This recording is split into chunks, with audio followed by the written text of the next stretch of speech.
Satsuki stands in shock as the sheer absurdity of buying a mountain leaves her questioning reality. A pushy voice offers her a special million-yen deal to buy the mountain, leaving her completely flustered. Overwhelmed by the aggressive sales pitch, she screams for the negotiator to please wait a minute. Satsuki abruptly wakes up in her sleeping bag, realizing the bizarre mountain purchase was just a dream. She stares up at the tent's ceiling, disoriented and trying to grasp her surroundings. Stepping outside, she wonders if the peaceful scenery before her is also part of a dream. Stretching in the morning air, she realizes it is still quite cold despite being March. Mochizuki Satsuki introduces herself as she stands proudly during her first solo camping trip. She heaves a heavy cooler, noting that there is a profound reason behind her sudden urge to camp. A flashback reveals her boss complaining about cleaning up after his junior's constant mistakes. Adding to her misery, her boyfriend of 5 years dumped her for someone else he found. Satsuki admits that this camping trip is essentially a desperate escape from her harsh reality. She violently swings wood while raging at the memory of her married rival and her balding boss. Catching herself, she forces a smile and decides she must enjoy her first trip instead of dwelling on the past. She sets up her compact stove and prepares to cook breakfast in the great outdoors. With her gear ready, she cheerfully announces that she is all set to begin cooking. She carefully places ingredients into a sandwich maker, hoping to create a stylish camp breakfast. The setup is unstable and not as perfect as in videos, causing her to laugh awkwardly as it sizzles. Resigning herself to the process, she sits back to relax and wait for the food to cook. A quiet moment passes as steam rises from the cooker against the backdrop of the mountains. She opens the sandwich maker and her eyes widen with delight at the sight within. The toasted sandwich is finally done and ready to eat. Taking a big bite, she notes that while it is a little burnt, it turned out pretty well. Her face lights up with pure joy as she savors the incredibly tasty meal. She wonders why regular bread tastes so delicious here and considers making it at home. Satsuki brews a fresh cup of drip coffee to accompany her finished breakfast. She leans back in her chair with a sigh of relief, feeling completely satisfied with the moment. Gazing at the distant mountains and birds, she enjoys the peaceful silence.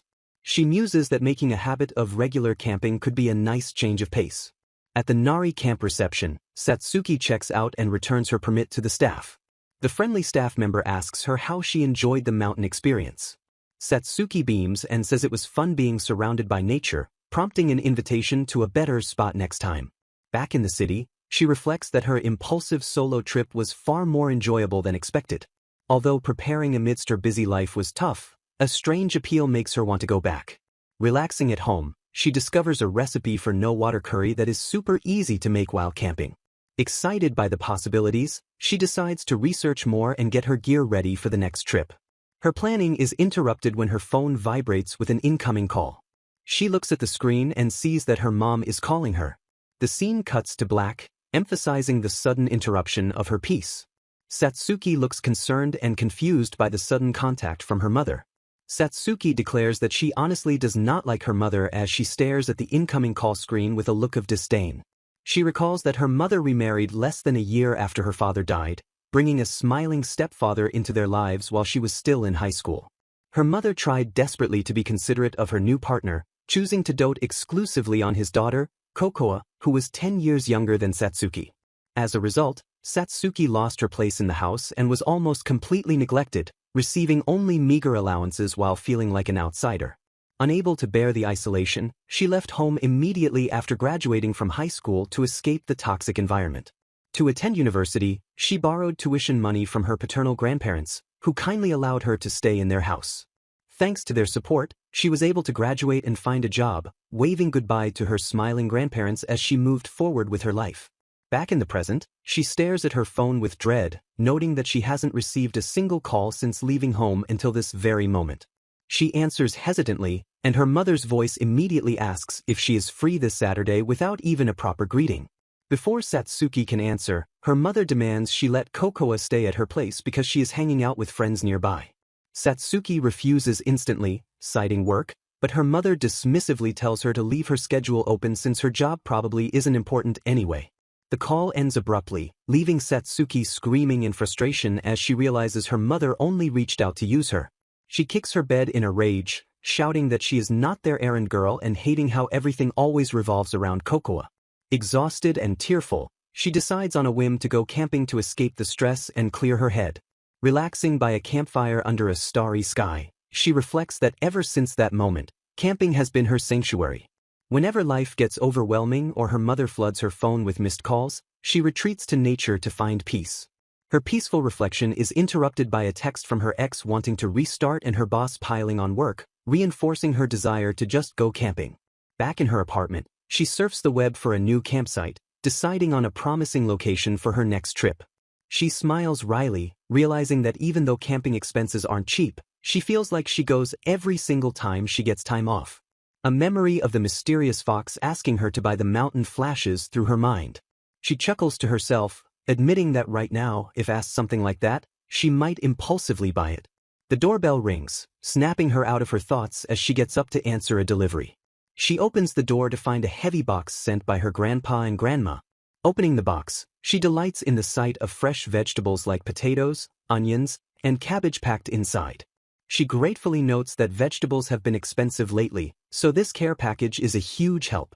Her imagination conjures up a delicious pot au feu made with the fresh ingredients and sausages.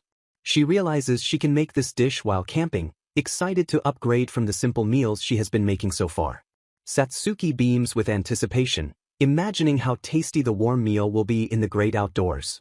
Sometime later, she stands before a memorial, thanking her grandparents and realizing how truly fortunate she was. The scene reveals a funeral altar with portraits of her grandfather and grandmother, showing they have both passed away. Satsuki stares with hollow eyes, the reality sinking in that her beloved grandparents are gone. She recalls that a sudden heat wave in early summer caused both of them to collapse while working on the farm. At the bank, her aunt calls out to her, asking if she can spare a minute to talk. Satsuki sits down nervously as her aunt apologizes for taking her time, though Satsuki denies being busy. Her aunt slides a bank book across the table, telling Satsuki she thought she should give this to her.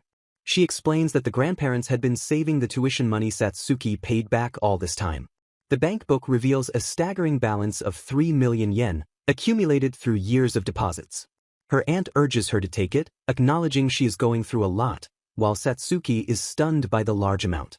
Satsuki clutches the bank book tightly to her chest, overwhelmed by the weight of their enduring love.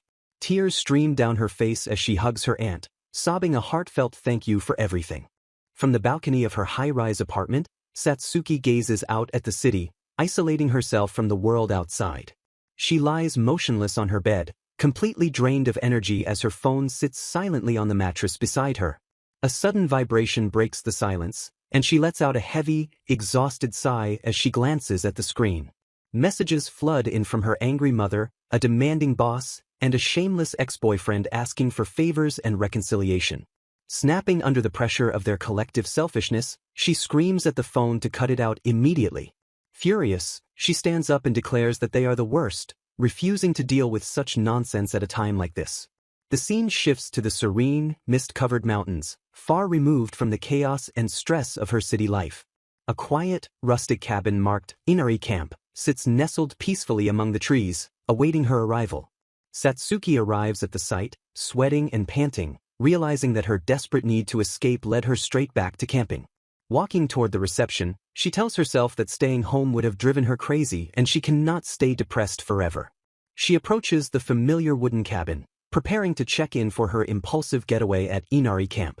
Recognizing the location as the site of her first solo trip, she feels a wave of nostalgia but hopes to avoid any weird dreams this time. She calls out to the man at the reception window, announcing that she has a reservation under the name Mochizuki. The manager freezes upon hearing her name, his eyes widening in sudden shock and recognition as he looks at his list. He stares blankly at her for a moment until she waves her hand to snap him out of his bewildered daze. Apologizing profusely, he explains that he has been waiting for her, though his intensity startles her slightly. To her confusion, he grabs her hands through the window, beaming with joy as he welcomes Mochizuki-sama with bated breath. He announces he will guide her to a special place and immediately steps out of the office, leaving her bewildered. Following his lead, she drives her small car behind his large SUV, heading deeper into the woods away from the main camp. Gripping the steering wheel, Satsuki feels a flutter of excitement, wondering what kind of hidden spot awaits her. The vehicles approach a stone tunnel entrance, transitioning from the open road into the darker mountainside.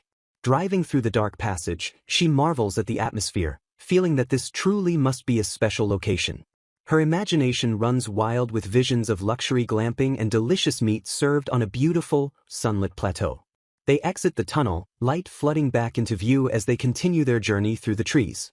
Her car passes a massive, strange-looking boulder standing like a silent sentinel by the roadside. The lead car stops in a dense forest, and Satsuki stares ahead, realizing they have arrived at their destination. Looking around, she sees nothing but wild grass and rocks, questioning if this is really the special place he mentioned. Disappointment hits as she realizes it is just a rough, undeveloped patch of mountain wilderness with no amenities. She steps out of her car, surveying the rugged terrain that looks nothing like the luxury spot she imagined. It looks more like a survival training ground than a campsite, with barely enough flat space to pitch a tent. When she questions if this is the right spot, the manager laughs heartily and confirms it with zero hesitation. He grins broadly, asking if she wants it and how she likes this mountain, seemingly offering the land itself. Seeing her confusion, he panics slightly, asking if she has forgotten what he told her previously.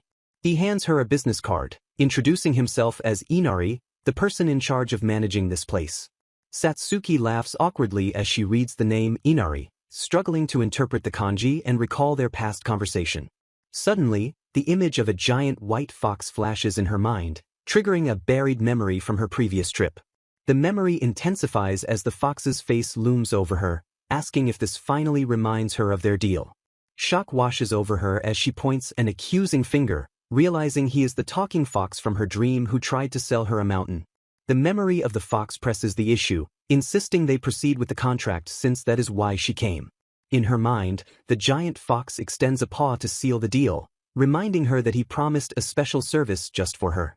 Satsuki recoils in terror as the giant white fox looms over her, barking a greeting. A thunderous boom shakes the ground as a massive structure suddenly appears in the clearing. The fox proudly presents a pristine toilet and bathhouse, asking if she feels like buying now. He tilts his head in confusion, asking why she is staring blankly into space. Satsuki forces a smile and asks the fox to disappear, convinced she is stuck in a weird dream. She reasons that a toilet appearing from nowhere and a person turning into a fox can only mean she is dreaming. The fox calmly explains that while it may seem like a dream to her, this is reality here. He reveals that this mountain is actually an isekai, a completely different world from her own. This world operates on different principles, which allows for magical feats like instant construction. Satsuki panics, asking if she died in an accident or drove her car into the afterlife. He dismisses her fears, explaining she can return through the tunnel, which only she can traverse.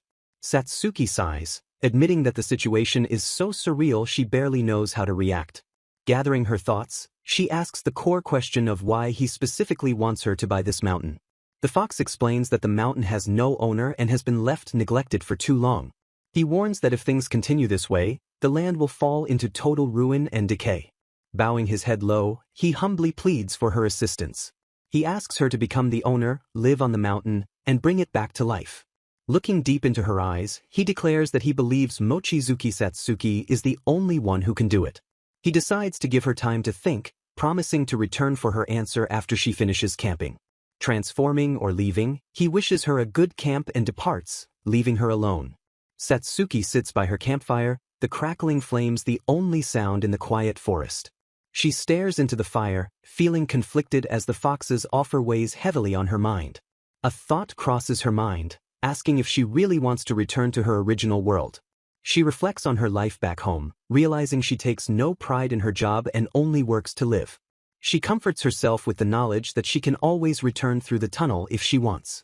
Her thoughts turn to her grandparents, realizing they are gone and nothing truly binds her to that world. The idea of living in another world sparks anxiety, the unknown future daunting her. Yet, as she looks up at the night sky, she admits to herself that right now, she feels truly excited. The next morning arrives, and the human Inari returns with a cheerful greeting. He stands before her with a hopeful smile, asking if she has reached a decision. Satsuki beams with determination and declares that she will buy the mountain. A sudden gust of wind sweeps through the clearing, marking the moment of their agreement. A brilliant light envelopes them, sealing the magical contract between human and spirit. Inari laughs with pure joy, remarking that this outcome is far beyond what he expected. He welcomes her to her new home, and Satsuki stands tall, ready for her new life. Satsuki narrates that this is how she ended up buying a mountain in another world. Mochizuki Satsuki introduces herself as an ordinary office worker who loves camping. A talking fox god appears before her, offering an escape from the suffocating reality of her mother, ex-boyfriend, and boss. At the request of the god Inari, she ends up buying a mountain in another world. She dreams of one day living in a log cabin. From that moment on, everything in her life happens quickly. She cuts off all contact with her troublesome mother and begging ex-boyfriend, powering off her phone to escape them. Furious at her unreasonable boss, she slams her resignation letter right in front of him. She rejoices that she no longer has to worry about expenses, as Inari pays her a monthly management fee of 230,000 yen. Satsuki drives with a smile, leaving her old life behind. Driving towards her new life, she feels absolutely invincible. Her car rumbles along the road as she approaches her destination. She looks ahead with a hopeful and determined expression. The car enters a dark tunnel, marking the transition between worlds. She emerges to see majestic mountains rising in the distance. Arriving at the site, she meets a staff member waiting for her. Satsuki hands over the contract, finalizing the paperwork for her new property. The staff member confirms the mountain is officially hers and addresses her respectfully as Mochizuki-sama. He asks her to register her new address and mailing address for the campsite. Satsuki feels surprisingly normal about the move, despite the fact she is now living in another world. He presents a cooler filled with vacuum-sealed venison and wild boar meat as a gift from the hunting association. Surprised and grateful, she accepts the meat and some extra rice crackers he offers. The guide hands over the vacuum-sealed meat, advising her to eat it soon. He then pulls out a tablet, confusing Satsuki. He explains that this device is essential for managing the mountain. Seeing her confusion, he offers to briefly explain how to manage the mountain using the device. The tablet features the Otherworld tablet course, with apps for expansion, building, and storage that utilize KP points accumulated by developing the land. He explains that KP is earned by maintaining the mountain, such as cutting grass or thinning branches, and is used to level up apps or add features. Satsuki asks if Inari understands, but the guide admits he explained it all at once. Satsuki excitedly asks to stop talking about game mechanics and start discussing actual mountain management, finding the concept interesting. The guide clarifies that he used game terms to make it easier to understand, acknowledging it is hard to believe initially. He decides to demonstrate with his tablet, stating it is better to see it than explain it. He selects a shed from the Building Kun app, noting it requires 20 logs of wood and 50 KP. Following his instructions, Satsuki selects the logging option from the Expansion Kun app. Instantly, trees in front of them are sliced down, leaving Satsuki stunned. The guide instructs the shocked Satsuki to store the cut logs in the storage app. He then tells her to use the KP and wood with Building Kun, causing the materials to disappear from the screen. A shed instantly materializes in front of them, completing the build process. Satsuki stands agape as the guide cheerfully summarizes that this is basically how the process works. He encourages her to try it on her own, noting that other apps and features will be added later.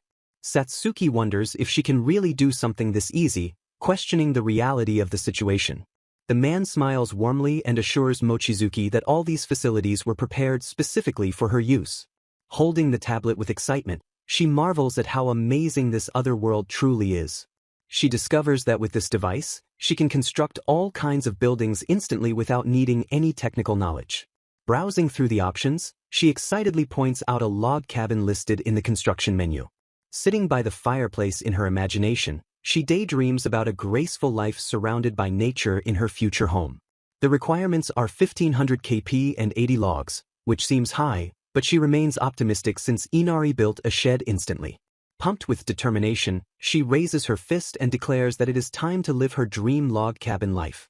Inari suddenly pops up to interrupt her celebration, warning that building the cabin is currently impossible.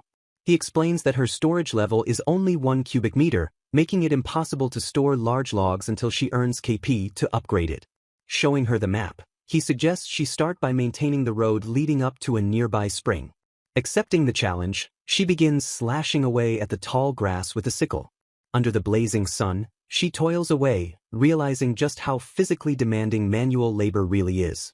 After some time, She glances back at the portable toilet and realizes she hasn't made any significant progress. Exhausted by the grueling work, she decides to take a break while admitting this is tougher than expected. She collapses onto her folding chair, panting heavily from the exertion and heat. Hoping for a big reward, she excitedly checks the tablet to see how much KP she accumulated. The screen displays a paltry total of 6 KP.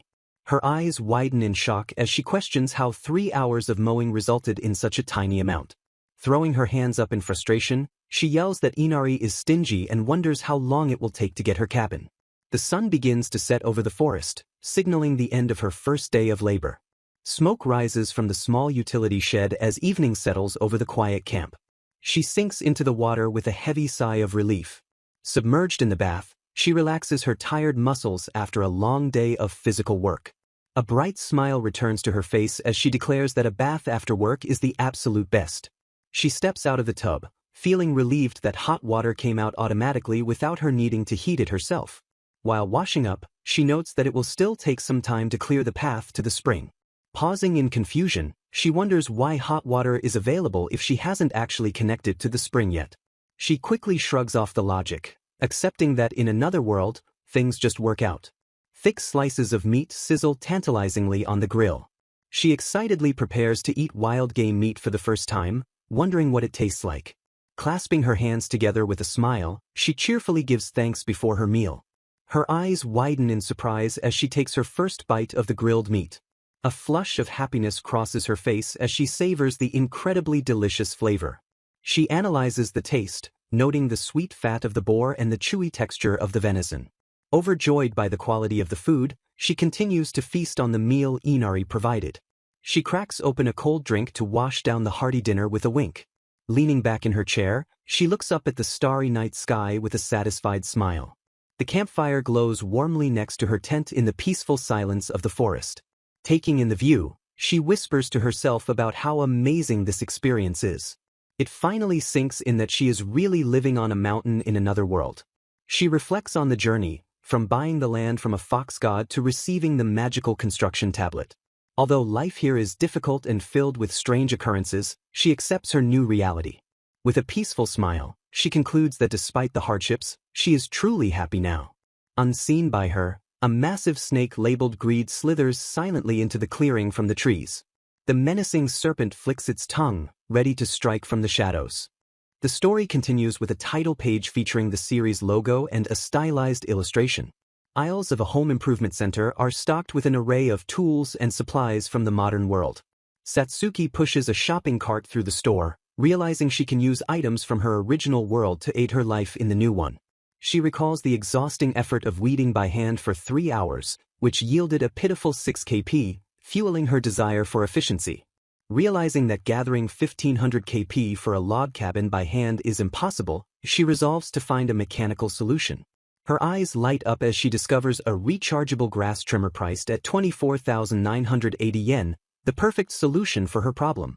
The credits page displays the creative team alongside an illustration of Satsuki holding a battery pack. Back at the campsite, Satsuki unloads her car and sets up a solar panel to power her new equipment. A portable battery unit is connected to the solar panel, ready to harvest energy from the sun. Satsuki reads the instruction manual to ensure the grass trimmer is charging correctly. She decides to move the rest of her purchases to the shed while waiting, expecting the charging process to take a while. The solar panel glistens under the sunlight as it efficiently converts energy to charge the connected battery. She surveys her new tools, including an electric saw and power tools, acknowledging she bought quite a lot. Eager to start building shelves for the shed, she impatiently wishes for the charging to finish so she can start her DIY projects. Satsuki pauses as she notices something surprising on the battery's display screen. She is astounded to find the battery fully charged to 100% in less than 5 minutes, marveling at the other world's superior physics. She fires up the grass trimmer and is amazed by the speed and ease as it slices through the grass. Excited by the rapid KP accumulation, she plans to use the ground leveling app to create a path once the grass is cleared. She settles into a productive rhythm of working, eating cup noodles, and charging her tools by the campfire. After a hard day's work, she enjoys a bath and falls asleep soundly in her sleeping bag. The next day, she checks her tablet map and sees that the spring is just a little further ahead. Suddenly, a loud rustling sound from the bushes interrupts her trek, causing her to freeze in alarm. She stares at the shaking foliage, terrified by the thought of what might be hiding there. Trembling, she tries to convince herself that it isn't a dangerous wild animal coming out to attack. Two small puppies burst out of the bushes, wrestling and playing with each other. Satsuki's fear turns to instant delight as she watches the adorable creatures frolic. The puppies chase each other in circles, completely ignoring her presence as she observes them. They dive back into the underbrush, tails wagging as they continue their playful game. Satsuki crouches down and gently calls out to them, trying to lure the playful pups closer. The puppies stop and slowly approach her, sniffing the air with curiosity. She plays happily with the mysterious white puppies that appeared, enjoying their soft fur and playful energy. Suddenly, the puppy's ears perk up and it lets out a sharp bark, alerting her to something unseen. To her dismay, the puppies vanish as quickly as they appeared, leaving her wondering if they will ever return. Night falls over the forest, filling the sky with a blanket of glittering stars above the quiet trees. Several days pass, and she settles into a routine, snacking on a biscuit while relaxing in her camp chair. She checks her tablet and cheers, realizing she has accumulated 482 KP thanks to her diligent grass trimming. Seizing the opportunity, she spends 300 KP to upgrade her storage capacity from 1 cubic meter to 3. She excitedly calculates that one more level up will allow her to store massive logs just like Inari. Optimism surges as she realizes her dream of building a log cabin is not as far off as she initially thought. Arriving at a steep cliff face, she looks up at the formidable natural barrier blocking her path. She realizes the spring she needs is located at the high point atop the cliff, a height she never imagined reaching. Asking the tablet if there is a way up, she concludes that climbing the sheer rock face is impossible. A solution strikes her as she selects the earth fill and earth cut skills from her construction menu. She gets to work immediately, using earth fill to build up the ground and create a manageable slope. Refining her work, she carves out steps with earth cut and reinforces them with stones from her storage. She steps back to admire her handiwork, proudly declaring that the stone staircase is complete. Climbing the steps, she marvels at how the ability transformed the rough terrain into a proper, easy-to-use stairway. Reaching the top of the cliff, she finally spots the destination she has been working toward. Inspecting the source, she finds water trickling out from a small crack in the rock face. It isn't the gushing pool she expected, but rather a modest flow accumulating in a small basin. Remembering Inari's assurance that the water is drinkable, she notes how remarkably clean it looks. She dips her hands into the basin and gasps at how refreshingly cold the water feels against her skin. Taking a sip, she flushes with delight and exhales a satisfied sigh at the delicious taste. She remarks that the fresh water tastes even better after working up a heavy sweat from the climb. Satisfied with her discovery, she decides to return later with a tank to collect the water. Turning to leave, she freezes in terror as a massive snake head lowers itself right in front of her face. The giant serpent hisses menacingly, its massive body coiling around the path to block her escape. Trembling with fear, she stares into its gaping maw and questions why such a colossal monster exists here. Suddenly, the white puppies from before leap into the fray, launching themselves fearlessly at the giant predator. One of the brave pups sinks its teeth into the snake's scales, causing her to scream out in shock and worry. A giant snake hisses with lethal intent, striking at a terrified puppy desperately trying to escape. The small dog scrambles in a panic, barely evading the predator's deadly lunge. Slithering ominously through the underbrush, the serpent corners its prey against the trees. Satsuki screams for the creature to stop, stepping forward to intervene in the hunt. Realizing she cannot let the puppy die, she decides to rescue it and retreat to her camp. She scoops up the injured pup and commands the other to follow, sprinting for safety. Back at her shelter, she frantically digs through her boxes, searching for medical supplies. She worries about using human medicine on animals while hunting for the first aid kit. A sharp bark interrupts her panic, making her turn towards the sound. The two puppies sit calmly at the entrance, wagging their tails in greeting. Overwhelmed with relief, she hugs them tight, glad that they survived the encounter. She pets them vigorously, thanking the brave duo for their help earlier. One puppy playfully paws at her face, acting tough despite its small size. Suddenly, the puppy's ears twitch as it senses something approaching from the woods. It bites her shirt and tugs urgently, pulling her away from the supplies. Barking for her to follow, the puppy leads her out of the shelter. Satsuki asks where they are going but decides to trust her guide and follows. They stop in a clearing, and Satsuki freezes as she sees what lies ahead. She jumps back in shock as more puppies burst from the bushes to greet them. A colossal white wolf steps into view, revealing itself as the parent of the pack. The giant snake from earlier lies dead on the grass, crushed by the wolf's power. The wolf nudges the massive carcass toward Satsuki, offering the kill as a gift. With a final glance, the wolf turns and leads its pups back into the deep forest. Satsuki waves goodbye, watching the majestic family disappear into the trees. Staring at the giant snake, she realizes just how crazy and dangerous this world is. Time passes, and it has now been a month since she began her life on the mountain. The sound of paws thumping on the ground signals the return of her visitors. Satsuki smiles and crouches down as the puppies rush into her campsite. They tackle her to the ground, overwhelming her with an enthusiastic greeting. She laughs as they lick her face, happy that they came to see her again. Petting them affectionately, she marvels at their boundless energy. Walking side by side with the pack, she celebrates making her first friends in this new world. Satsuki stares in dismay as her fresh vegetables lie wilted and ruined inside the cooler. She realizes that a simple cooler box has severe limits when it comes to preserving food for long periods. Even the vegetables stored in the magical storage app have wilted, leaving her disappointed alongside the curious puppies. Determined to solve her food crisis, she checks her tablet and discovers she has unlocked the Fields option. She remembers the guide mentioning that accumulating KP would unlock new functions and apps.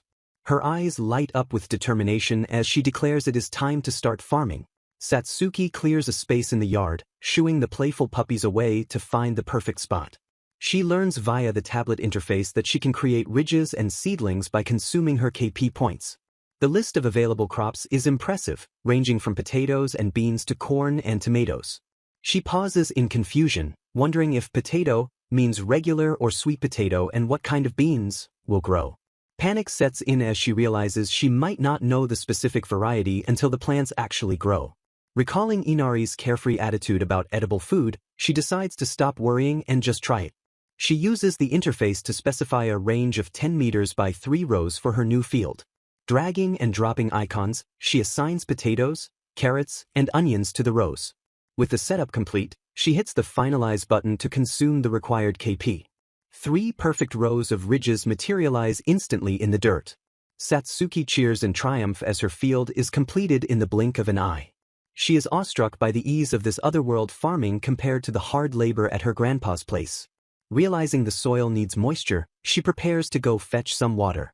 Her boot suddenly splashes into a puddle that wasn't there before. She jumps back in shock as water seeps rapidly into the ground around her. Panicking that the sudden water flow will collapse her new ridges, she yells at the puppies to move. The water gathers and settles into a neat, stone-lined pond right before their eyes. Satsuki stares in bewilderment, wondering why a water source would spring up in such a specific spot. The convenience is unnerving, making her wonder if she is being watched by the gods. The new pond sparkles invitingly under the sunlight, offering a perfect supply of fresh water. Shrugging off the mystery, she decides to exploit the convenient miracle without further question. She happily fills her watering can and begins sprinkling water over her newly planted seeds. Singing a cheerful tune, she encourages her crops to grow big and tasty under the starry sky. Waking up the next morning, Mochizuki opens her tent flap to greet the new day. She gasps in sheer disbelief as she beholds her garden, which is now sparkling and massive. Desperate to understand, she grabs a massive vegetable, shouting that growing this much in one night is crazy. With a mighty heave, she unearths a gigantic turnip from the soil. Staring at the produce, she confirms that the crop has indeed fully grown overnight. Excitement builds as she realizes she can become self-sufficient with vegetables regardless of the season. With a determined smile, she decides on her next step now that the farming situation is secure. She visits Inari at his office, who cheerfully asks what brings her to see him today. She asks if he knows a place to get chickens through his connections. Inari is surprised but confirms her request to raise chickens with a smile. He looks awkward as she offers to pay money if necessary, realizing he misunderstood the logistical difficulty. He reminds her that she cannot go to the other world to retrieve creatures herself. Realizing her mistake, she sighs in disappointment, assuming she must find livestock locally. Inari grins reassuringly, asking for a little time to find a way to get them for her. She thanks him profusely, overjoyed by his willingness to help with her request. While munching on a snack, she tells him that life on the mountain is tough but going great. She praises the farming app's expansion feature, mentioning how she steadily accumulated KP to create her farm. Inari spits out his tea in shock when she casually mentions harvesting seedlings in a single night. Coughing violently, he exclaims that there is no such function and that normal harvesting isn't that fast. Regaining his composure, he theorizes that this miraculous growth is likely the work of spirits. He explains that all natural phenomena in the other world exist thanks to these spirits. If the spirits like you, the land becomes rich in resources, but angering them brings terrible disasters. He concludes that Mochizuki must be liked by the spirits, leaving her stunned by the revelation. Her mind races with possibilities as she wonders if magic might also exist in this world. She excitedly yells that the other world is amazing, and Inari laughs, confirming its wonder. He agrees the tablet is like magic and promises to drop by once he procures the chickens. Waving goodbye, Inari drives off in his car, leaving the rest to her. Back at the camp, she harvests the vegetables with the help of the puppies, who tug at the roots. As evening sets in, she sets up small solar lights around her campsite. She stabs the final light into the ground and pats the earth, satisfied with her work. Satsuki hums a happy tune as she installs garden lights, finally checking off a task she has wanted to complete for a while. She crouches by the tent, noting that these lights should make navigating the pitch-black nights much safer. The sound of an approaching engine catches her attention, and she turns to recognize Inari's SUV pulling up. Inari steps out with a cheerful morning greeting, prompting Satsuki to ask what brings him all the way out here today. He reveals a trunk full of chickens, shocking her by delivering the birds she had only mentioned in passing the other day. Panic sets in as she stammers that she doesn't have enough cash on hand to pay for them right now. A quiet beat of silence passes as the weight of his sudden generosity hangs in the air between them. Inari laughs off her concern, telling her to consider it a gift since she is working even harder than he expected. He asks where the chickens will go, prompting Satsuki to panic and declare she will build the pen right this second. Inari looks skeptical about her instant construction plan but remarks on how amazingly the camp has developed in such a short time. He glances around, realizing that while the physical changes are impressive, she still hasn't noticed the hidden changes around her. Unseen to Satsuki, glowing spirits float through the air, watching her every move as Inari observes silently. The spirits busily communicate, gathering light power to assist the beloved child with her task immediately. Water spirits arrive with a splash, eager to contribute their magically rich water to her cause. Earth spirits join the fray, pumping their fists as they promise to use the power of light and water to help things grow. Inari watches in disbelief, stunned that so many spirits have gathered and are actively trying to interact with her. He focuses on the garden light she just installed, realizing that placing it in the ground triggered something far greater than simple illumination. By setting up the light, she unknowingly created a spiritual barrier that anchors the energy of the land. Inari admits to himself that while he anticipated some potential, the sheer power of this result is far beyond his predictions. He stares intently at the young woman, Mochizuki Satsuki, re-evaluating exactly who and what she is. It makes perfect sense to him now why the Great Spirit Ignos wanted her, even as she remains blissfully unaware of the spirits clinging to her. Satsuki cheerfully announces that the chicken pen is finished, while Inari smiles knowingly at the invisible crowd surrounding her. The spirits swarm her in a dizzying cloud of affection, completely obscuring her vision from the spiritual perspective. Carrying the box of chickens, Inari sweats nervously and asks if she can actually see where she is going through all that spiritual fog. The summer heat fades into the crisp air of autumn, marking several months since Satsuki bought her mountain in another world. Satsuki relentlessly clears trees and levels the ground, steadily accumulating KP to upgrade her storage capabilities. She throws her arms wide in celebration, announcing that she has finally completed the construction of her log cabin. Inside, she is thrilled to find fully functional amenities, including a bath and a flush toilet ready for use. Her joy overflows as she discovers a proper bed, instantly diving onto the soft mattress with a happy shout. Snuggling into the covers, she sighs in pure relief, feeling that all her hard physical labor has finally paid off. At the camp reception, the staff member asks the floating fox god Inari how their resident camper is faring.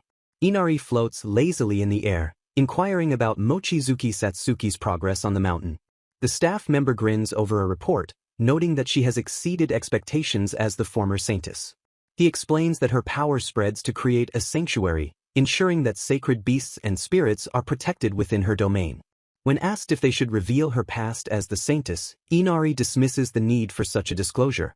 Watching her frolic with the puppies, Inari decides that as long as she enjoys her time on the mountain, nothing else matters. The staff member reflects that Satsuki struggled with human relationships in her original world due to her unique nature. He notes with a wry smile that Igno-sama's blessing ironically manifested as a curse in that other reality. Smug with satisfaction, he declares that he created this world specifically so she could finally be fine and at peace. Shifting topics, he admires the tablet she uses, praising the incredible ingenuity of the humans from her world. He muses on the strange differences between the people of Inari's world and hers, despite them being the same species. The sound of an engine interrupts them as Satsuki's car pulls up to the reception window. Satsuki steps out to greet Inari-san, while the fox god quickly vanishes to leave the human staff member in charge. Beaming with pride, she announces to the staff member that she has finally finished building her log cabin. The staff member leans out the window to congratulate her, acknowledging the hard work she put into the project. He then drops the news that the campsite closes for winter, as heavy snow makes the area inaccessible. Satsuki is horrified to learn that the tunnel will be closed, completely cutting her off from the outside world. Panic sets in as she realizes she won't be able to rely on the shop or Inari's help once the snow sets in. She despairs at the realization that she used all her lumber for the cabin and has no firewood left for the freezing winter. The staff member advises her to build a storage room first and stockpile food while there is still time.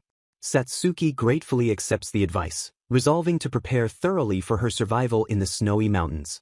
Back in the city, she visits a home center to buy charcoal and supplies for her winter preparations.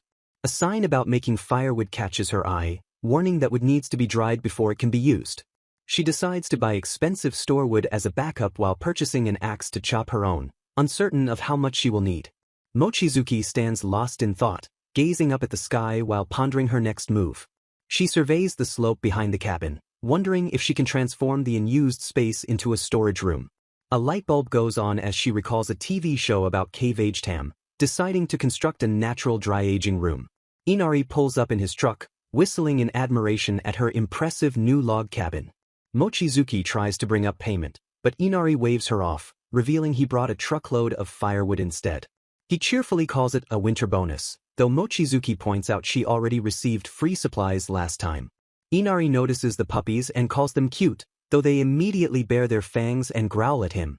Mochizuki innocently asks if they are dogs, causing Inari to freeze in visible shock at her ignorance. He corrects her gravely, explaining that they are white wolf pups and technically dangerous monsters. She defends them fiercely, insisting they saved her life and are good kids who wouldn't do anything bad. Inari shrugs off his concern, deciding that if Mochizuki trusts them, he won't interfere. Suddenly, Inari's expression sharpens as he senses a powerful presence approaching the camp. Two colossal white wolves emerge from the treeline, their imposing figures towering over the group. Inari calmly deduces that these majestic beasts must be the parents of the puppies. The giant wolf bows respectfully to Inari, who casually asks if the pups belong to them. After the wolf confirms with a growl, Inari casually continues the conversation, asking why they have come. Mochizuki watches in awe, realizing once again that the carefree man before her is truly a god. Inari beckons her closer, and she nervously steps forward to face the massive creatures.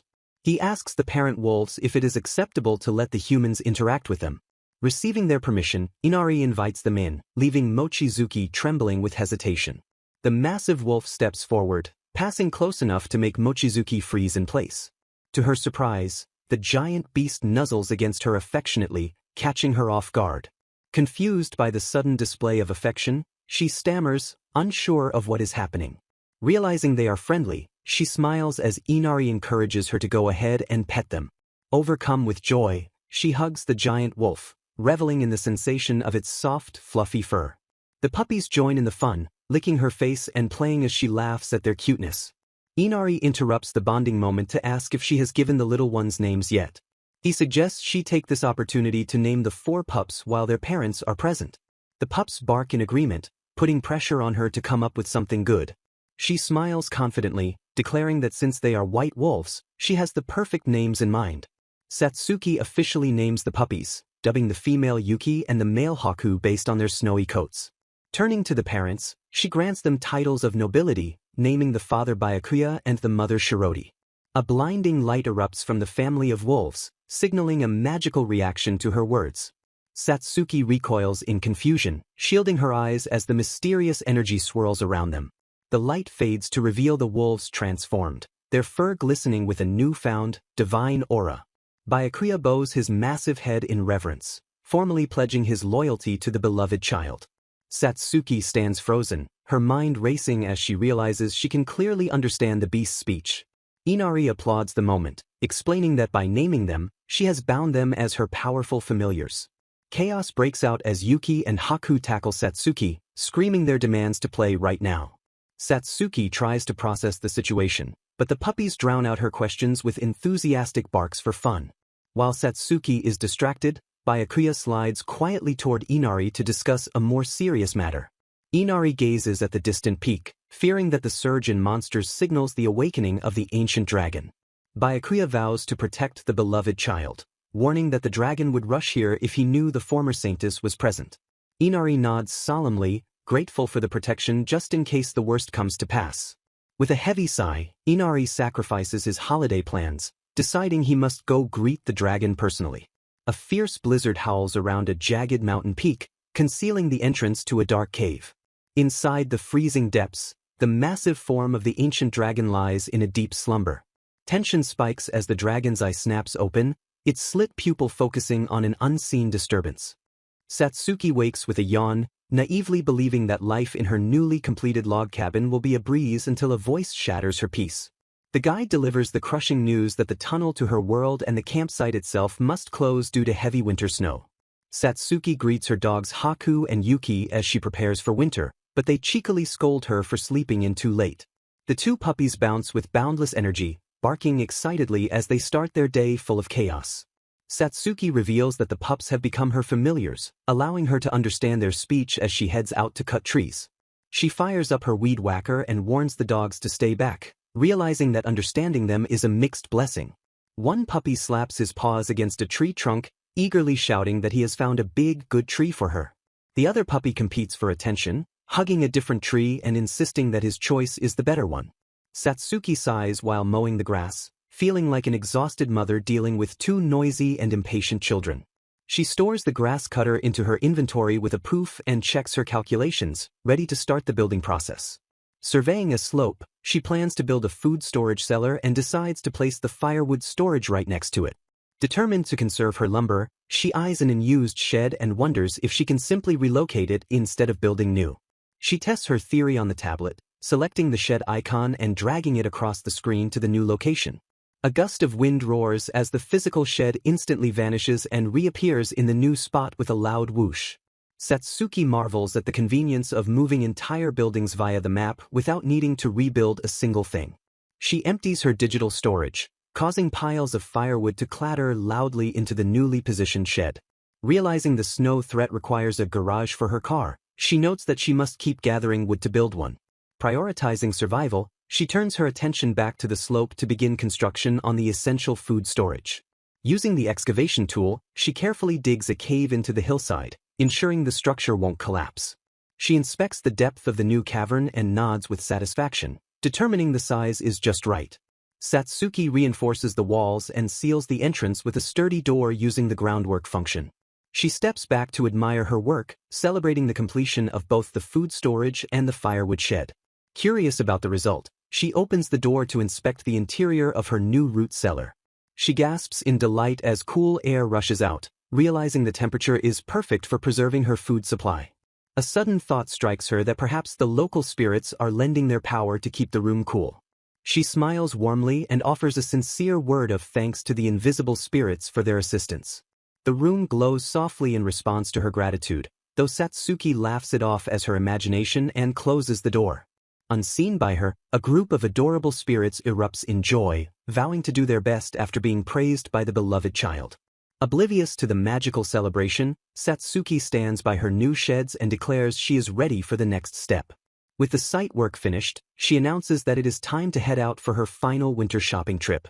The imposing facade of the VNY supermarket dominates the skyline, signaling the start of a massive supply run. Mochizuki storms the aisles with a rattle of her cart, pumped up for a serious shopping spree.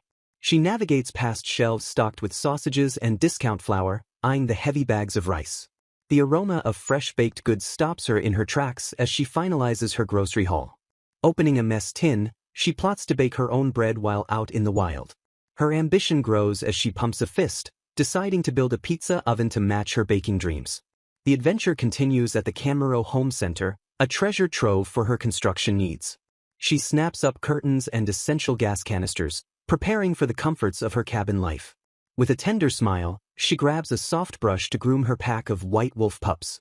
Rows of fruit saplings catch her eye, offering a chance to expand her agricultural empire.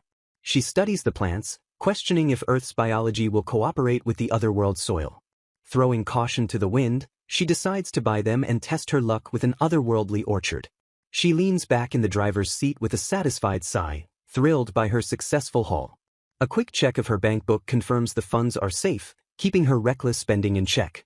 The car veers toward a new destination as she remembers to pick up the firewood from Inari. Her vehicle bounces and clunks over the uneven dirt road leading into the mountains. The engine cuts out as she pulls up to the quiet, rustic cabin in the woods. She hops out and chirps a bright greeting, unaware of the strangeness awaiting her. Inari emerges from the shadows, looking exhausted and unexpectedly dressed in a sharp suit. He flashes his trademark divine smile, though it barely hides the fatigue in his eyes. Mochizuki stares at his formal attire, confused by the sudden change from his usual casual look. He lets out a heavy sigh, revealing that he must go greet a rather troublesome person. She laughs nervously, realizing that even gods are not exempt from annoying social duties. Shifting gears, Inari asks if she is ready to collect the firewood she ordered.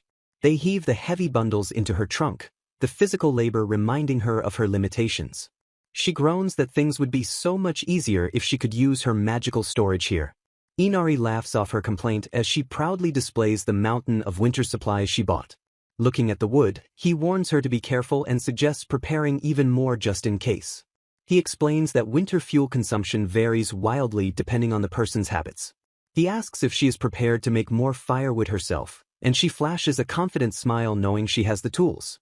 Inari hands Satsuki a heavy box with a smile, urging her to accept this additional gift before he departs. Satsuki peers inside and gasps in amazement to find it packed with packages of meat and fresh vegetables. He explains that he included dried persimmons and pickled plums to help her keep well during the winter. With a cheerful wave, he encourages her to do her best and heads toward his car while she thanks him profusely. Satsuki watches his car disappear into the woods, ready to continue her life on the mountain. Inari tightens his tie with a sharp smile, noting that he also has somewhere important to be. Driving her own car, Satsuki wonders if a god like Inari has a boss he needs to go and greet. A fierce wind howls around a jagged, snow-covered mountain peak, signaling a dangerous destination. Inari arrives at the desolate location, murmuring in concern at the ominous atmosphere. He gazes up at the imposing mountain, his expression hardening as he surveys the area. The trees around him stand withered and dead, victims of a spreading corruption in the land. Walking through the decay, he notes that the blight has spread significantly further than he expected. Deep inside a rocky cavern, he spots the massive, slumbering form of the ancient dragon. Inari bursts into the cave with a brilliant smile and an obnoxiously loud morning greeting. The dragon cracks open a giant eye, grunting in irritation at the sudden disturbance to its sleep. Unfazed by the beast's annoyance, Inari teases it, asking repeatedly if it is finally awake. The dragon snaps its eye open and roars for him to shut up, unleashing a devastating blast of magic. Inari casually withstands the explosion with a playful, "Hoopsie," barely breaking a sweat. He asks the dragon to control its magic now that it is awake and suggests they start over. Bowing politely with a beaming smile, he formally introduces himself as Inari. The dragon narrows its gaze as Inari calmly asks if they can have a little chat. A giant dragon demands the identity of the intruder standing before him, asking who dares to approach. Inari bows politely and introduces himself, completely unfazed by the massive eye glaring at him with intimidation. He reveals that he is the god of the world where the former Saintess, Mochizuki Satsuki, once resided. A flashback reveals the history of the Saintess and the ancient dragon, whose friendship transcended their species. The two fought side by side against hordes of monsters, protecting the world together. As the miasma thickened, they traveled across the lands, saving countless people from despair. However, the Saintess was falsely accused of assassinating the king and usurping the throne, leading to her execution. The tragedy was orchestrated by her own fiancé, the crown prince, who betrayed her trust. Consumed by rage upon learning the truth, the ancient dragon destroyed the kingdom in a fiery vengeance. Believing she would one day return, the dragon decided to sleep until that destined time arrived. The ancient dragon curled up and fell into a deep slumber, waiting for the soul of his friend. Time passed as the dragon slept on, his resolve to wait remaining unshaken through the ages. Suddenly awakening, the dragon lets out a massive roar, demanding to know if she has finally returned. Inari tries to calm the frantic dragon, who asks how he could possibly stay calm in such a moment. The dragon frantically searches the area, yelling to know exactly where she is right now. Inari explains that searching for her magic is futile, as the people of this world possess no magic. Concerned, the dragon asks if she is having a hard time living in a world without magical aid. Inari smiles and assures him that he and Igno-sama are handling everything just fine. He comforts the dragon by confirming that Satsuki seems to be enjoying her new life and is happy. The dragon manifests a glowing object and orders Inari to give it to her. A large, smooth egg appears in Inari's hands as the dragon entrusts it to his care. Inari holds the heavy egg, looking bewildered and sweating at the sudden request. The dragon glares intensely, asking if Inari understands how long he has waited for this reunion. Yielding to the pressure, Inari promises to deliver the egg to her immediately without fail. The dragon takes his leave, and Inari hurriedly scampers away to complete his delivery mission. Alone in his domain, the dragon vows to protect her no matter what in this new life. Unaware of the divine intervention, Satsuki yawns and stretches as she starts her day at the cabin. She checks her tablet and her eyes light up when she sees a new appraisal app has been unlocked. Satsuki dances with joy, thrilled to finally use the fantasy ability that can tell her anything about everything. Mochizuki smiles at her tablet, pleased that the appraisal instructions are so easy to understand. She turns with excitement and calls out to Satsuki, eager to test the new function on him. The wolves come running back from their play, greeting her with happy yips and wagging tails. She holds up the tablet and frames the puppies, telling them to freeze for the camera. The analysis bar loads on the screen while the confused pups wonder if this is a new game.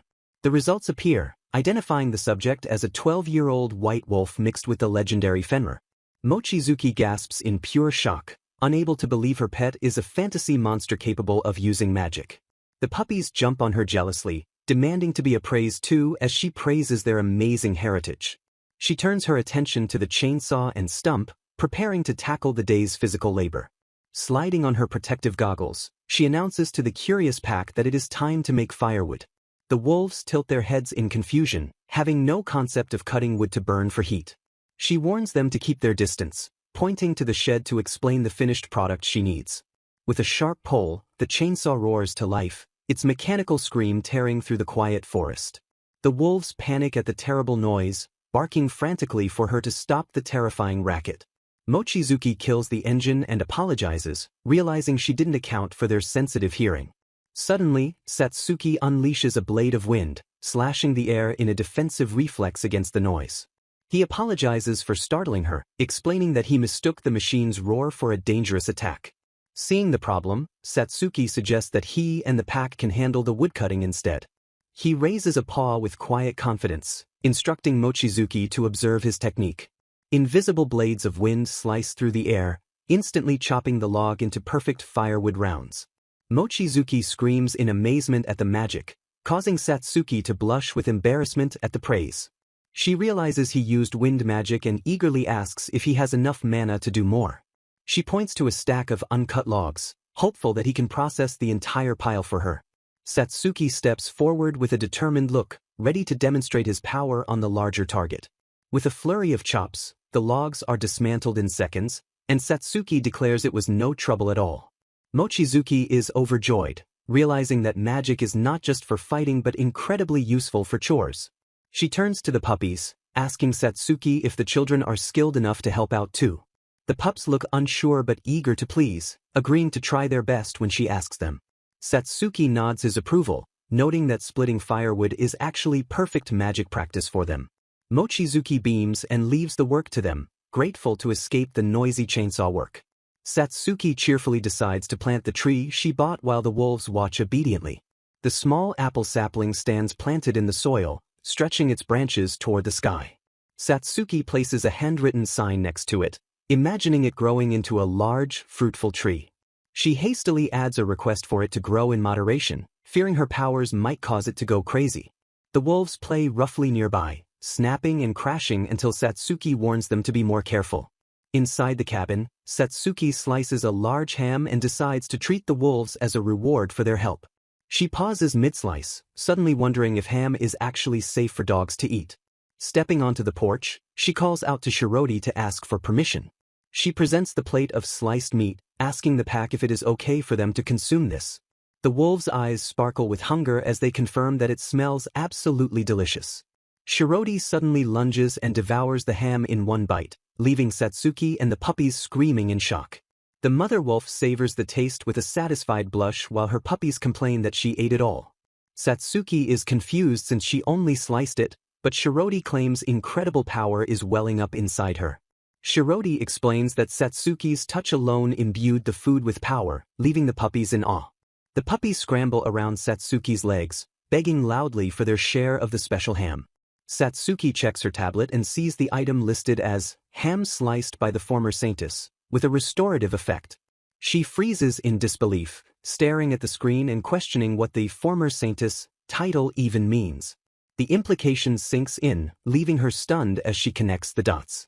The camera pans out to show the peaceful log cabin and the garden she has built. Scanning the area with her tablet, she discovers the apple sapling and cabin are also barrier items created by the former Saintess.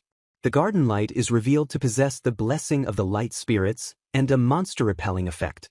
Satsuki trembles, realizing that the situation is far more ridiculous than she imagined.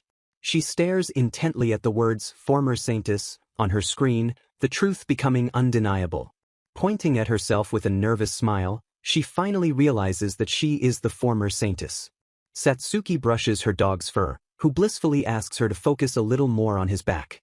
The second dog eagerly demands his turn while Satsuki marvels at the massive pile of shed fur she has collected. With winter preparations complete, the dogs wag their tails in delight as Satsuki continues their grooming session. Satsuki proudly displays her freshly baked bread, having spent her winter days mastering baking and sewing. The dogs jostle for attention while Satsuki smiles, fully enjoying the peaceful winter season in her cabin. As the year draws to a close, the snowy mountains stand silent and majestic in the background. Chapter 17 begins, marking a progression in her quiet life on the mountain. A block of mochi puffs up deliciously as it toasts on the grill.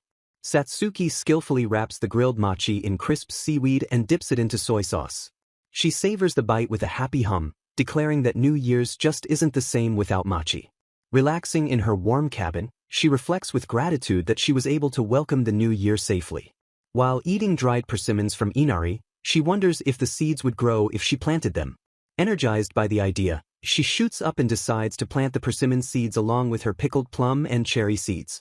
She opens the door to head outside but freezes as a bitter chill instantly hits her. A terrifying wind roars through the trees, signaling a sudden and violent change in the weather. Satsuki stares in shock at the wide-out conditions, realizing a full-blown blizzard is raging outside. Confusion sets in as she notices that despite the storm, the area immediately surrounding her house is completely calm.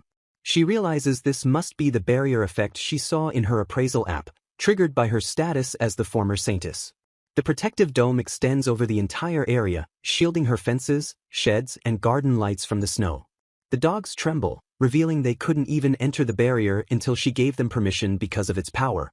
Concerned for her friends, Satsuki looks out into the storm and wonders if Byakuya and the others are safe. A voice suddenly calls out from the wideout as figures emerge from the snow. Byakuya the white tiger appears, shaking off the snow and apologizing for the harshness of the storm. Satsuki warmly invites them inside, telling them to stay until the blizzard calms down. Outside the safety of the barrier, the wind roars ferociously against the invisible wall. Byakuya gazes at the barrier in awe, amazed that Satsuki's power is strong enough to block even the wind. Satsuki turns her attention to the dogs, asking if they are all right after being out in the cold. She squishes their cheeks with her warm hands, comforting them as they lean into her touch. The sacred beasts note that a blizzard of this intensity is highly unusual for this time of year. They stare ominously into the storm, wondering if this weather is related to the awakening of the ancient dragon. Mochizuki beams with determination, declaring that she will build a place where everyone can live together comfortably. She reassures the giant wolf that having a home nearby means she can visit them anytime without worry. With a stockpile of lumber and KP saved for winter, she decides to quickly construct some doghouses. Browsing the menu, she frowns at the standard doghouse options, realizing they are far too small for her massive friends. An idea strikes her as she selects a horse stable, slamming the build button with confidence that the size is perfect.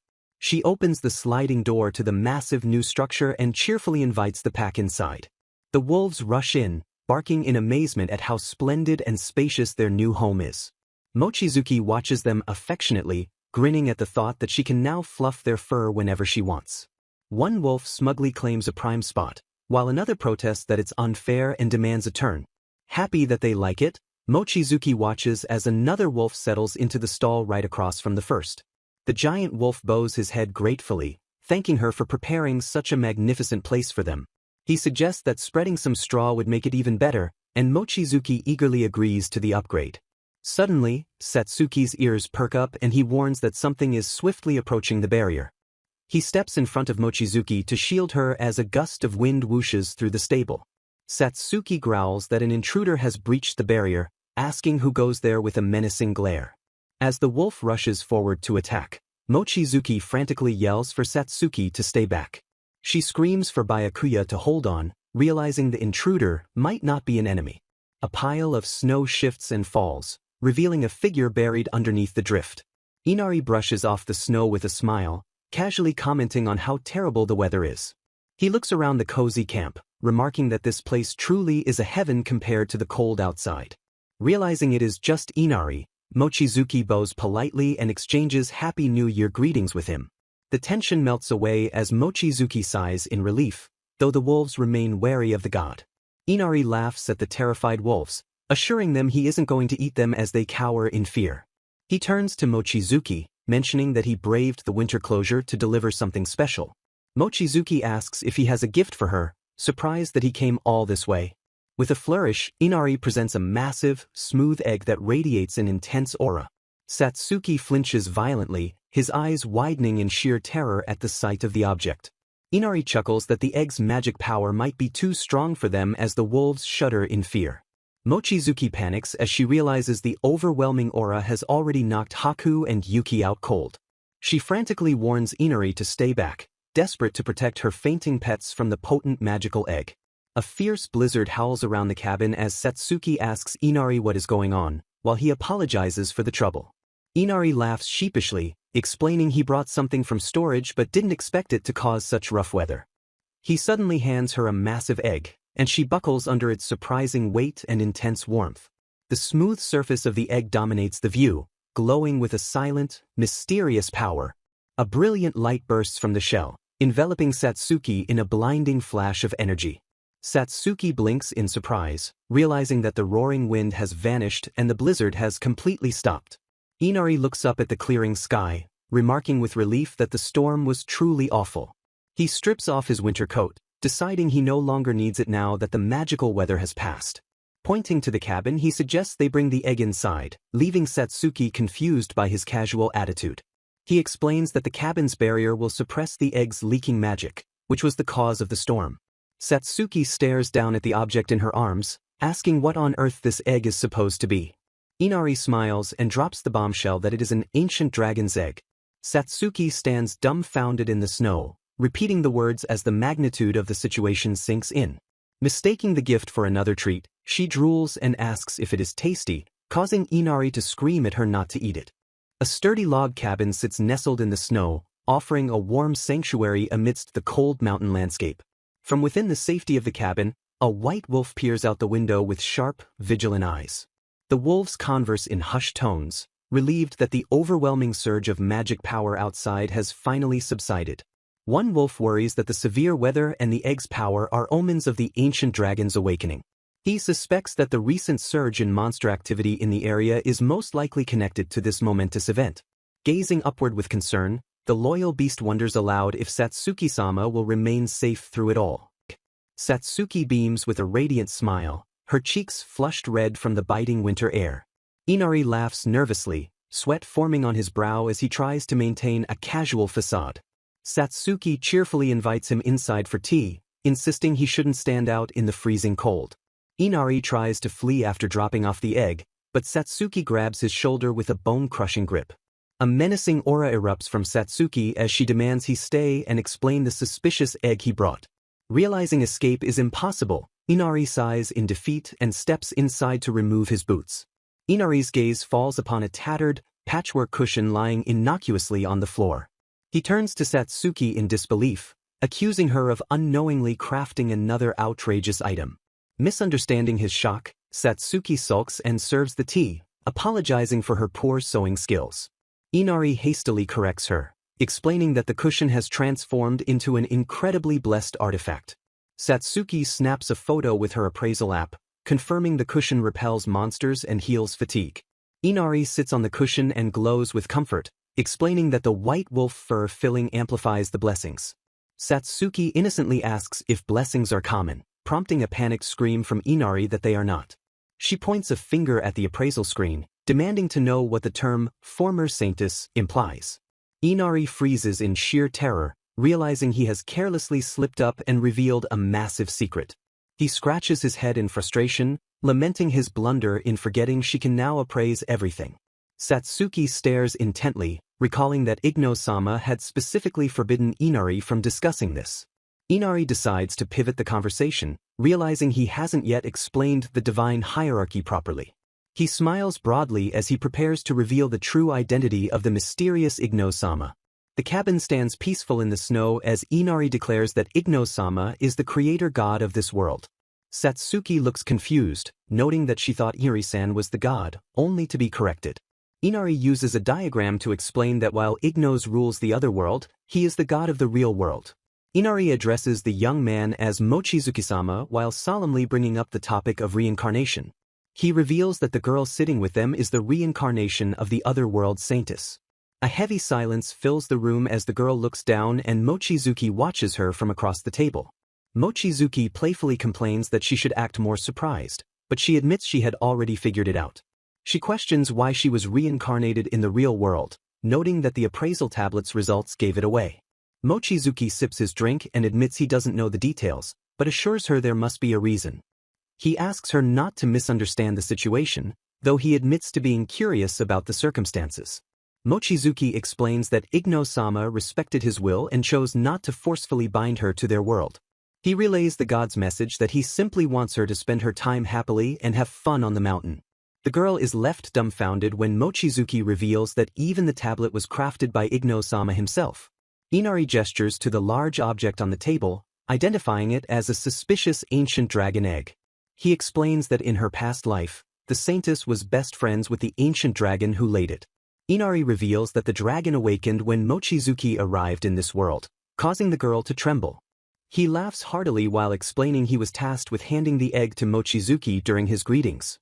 The girl turns pale and stammers, asking Inari to confirm if he really said the ancient dragon has awakened. She stares at the egg in horror, noting that the dragon was supposed to sleep until the Saintess returned. Inari laughs off her concerns, stating that ancient dragons are naturally gentle and it is no big deal. The girl frantically argues that dragons breathe fire and destroy worlds, but Inari insists it won't hurt a friend. Inari nonchalantly suggests that she simply have a chat with the dragon when they eventually meet. The implication of his words hangs in the air as the girl processes the terrifying idea of a meeting. She slams the table in panic as Inari confirms the ancient dragon is indeed coming to their location. Inari explains with a grin that the egg was likely a tracking device to help the dragon find them. Mochizuki tries to force the egg onto the girl, but she desperately shoves it back while refusing the responsibility. Mochizuki points to the window and remarks on how the weather has suddenly turned super sunny. The egg twitches as Inari notes the dragon is in a good mood now that the package has reached Mochizuki. Inari reveals the raging blizzard outside was merely a tantrum caused by the dragon's impatience with the delivery. The girl is horrified to realize the disastrous weather happened simply because she didn't have the egg. Inari waves his hand dismissively and admits the delay occurred because he was vacationing on a southern island.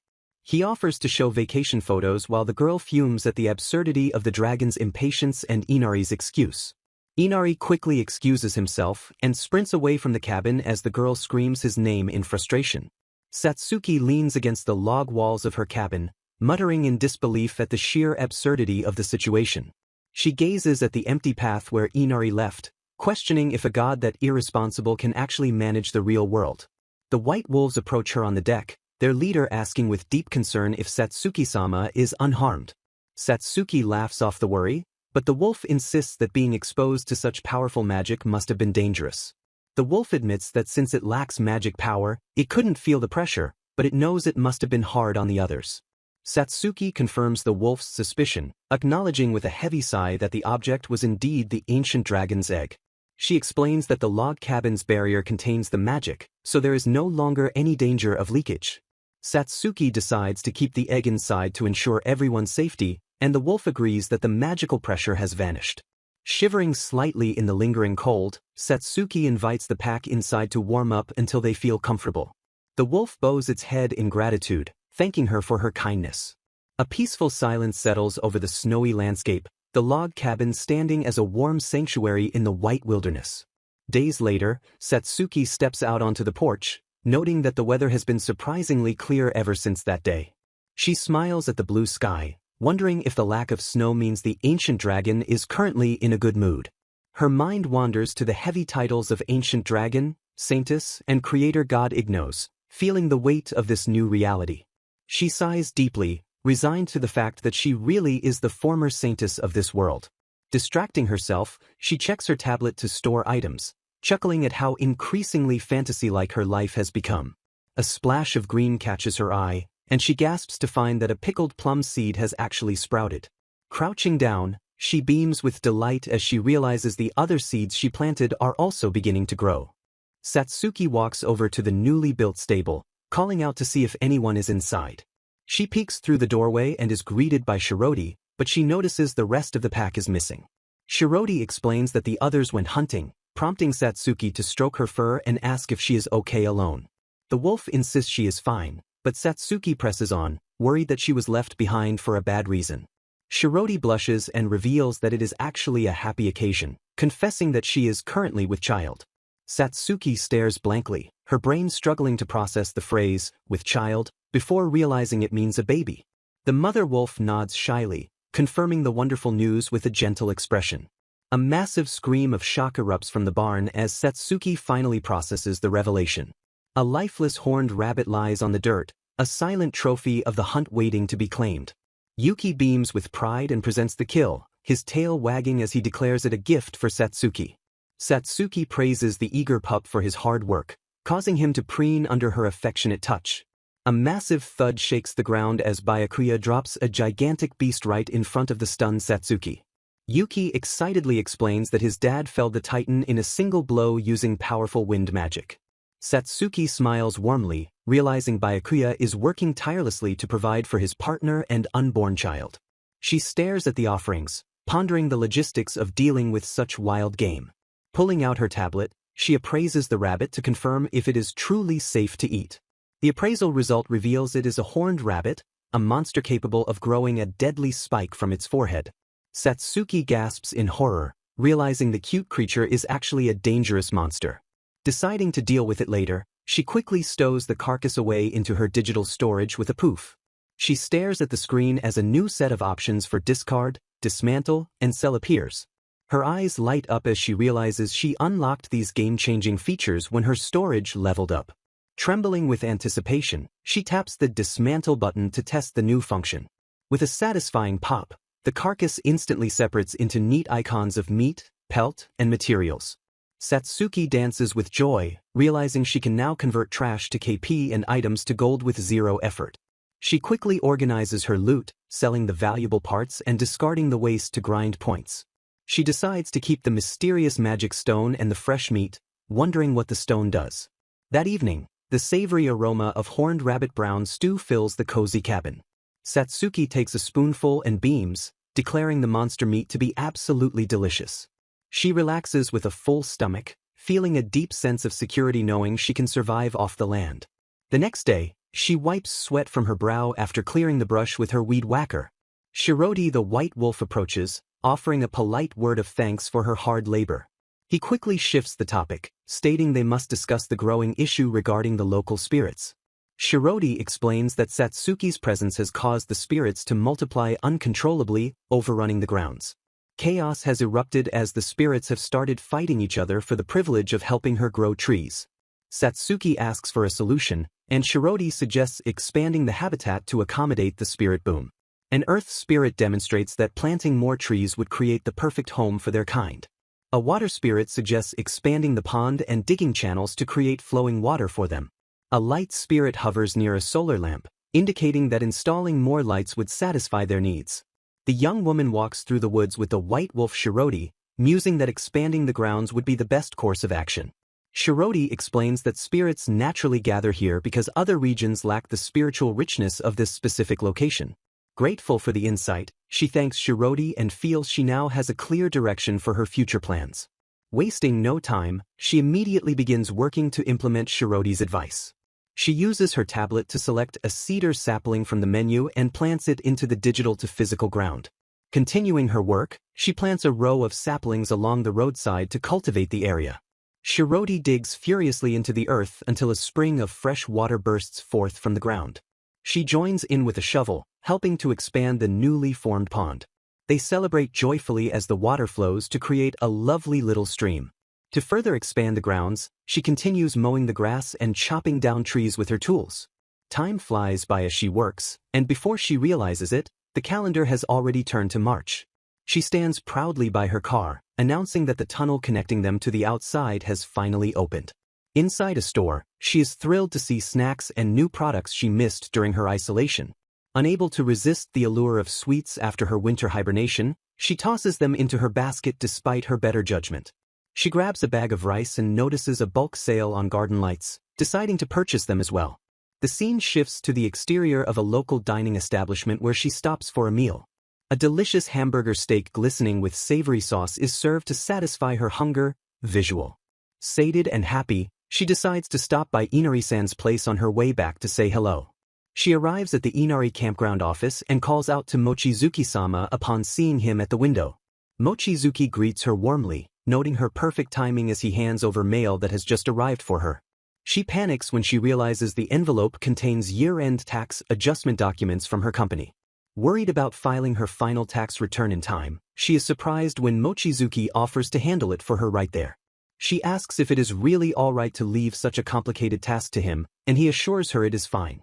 Mochizuki flashes a terrifyingly confident grin and promises to handle all the tax matters smoothly. Reassured but slightly intimidated, she drives away from the campground in her car.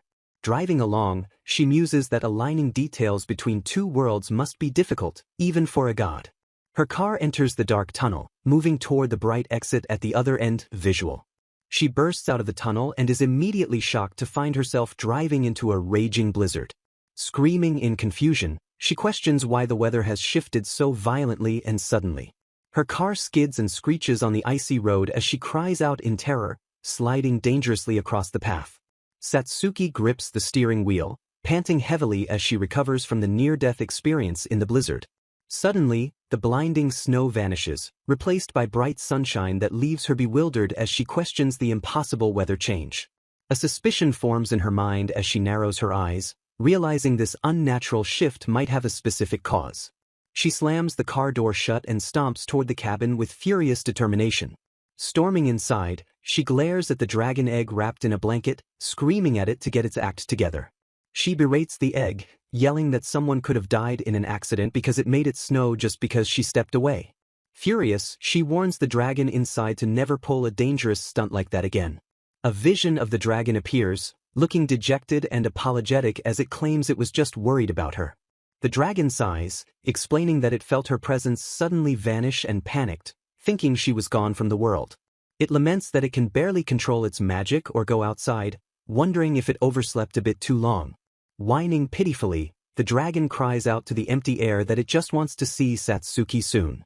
Satsuki pushes those thoughts aside and pops her head into the wolf den, asking Shiroti if she was okay during the storm. Shiroti smiles gently, revealing that the puppies have successfully been born. Satsuki gushes over the adorable triplets huddled against their mother, their tiny bodies breathing softly. She thanks Shiroti warmly, praising the mother for doing such a great job with the delivery. The older puppies realize they are now big siblings, wagging their tails in excitement as Satsuki confirms Yuki is a big sister. Stepping back into the main room, Satsuki smiles, feeling warm and fuzzy after seeing the adorable new arrivals. Her gaze falls on the dragon egg, and she wonders aloud if it will hatch anytime soon. She heaves the heavy egg up to move it, straining slightly under the weight as she carries it to the table. Laughing off her worries, she jokes that it's probably just a GPS substitute and nothing will actually hatch from it. A loud crunch freezes her mid-laugh as a clawed hand punches straight through the shell. Her face goes pale, a cold sweat breaking out as the reality of the situation hits her. The shell fractures violently, and she stammers in panic, realizing it is actually hatching right now. With a high-pitched cry, a creature bursts forth from the shattered remains of the egg. Satsuki screams in pure shock, announcing that something has definitely come out. The ancient dragon egg suddenly hatches right when Shiroti's triplets are born, throwing Satsuki into immediate chaos. The baby dragon screams with such ear-piercing intensity that its cries echo all the way to the mountain peak. After a frantic struggle of trial and error, the little dragon finally settles down after drinking store-bought milk. Satsuki spends her days constantly caring for the needy creature, barely getting a moment to rest. Even though she knows it is the spawn of a terrifying ancient dragon, she finds herself growing deeply attached to it. Wondering what the irresponsible parent is doing, she resolves to raise the little one herself for now. She tucks the baby dragon into her backpack, asking if the fit is comfortable for him.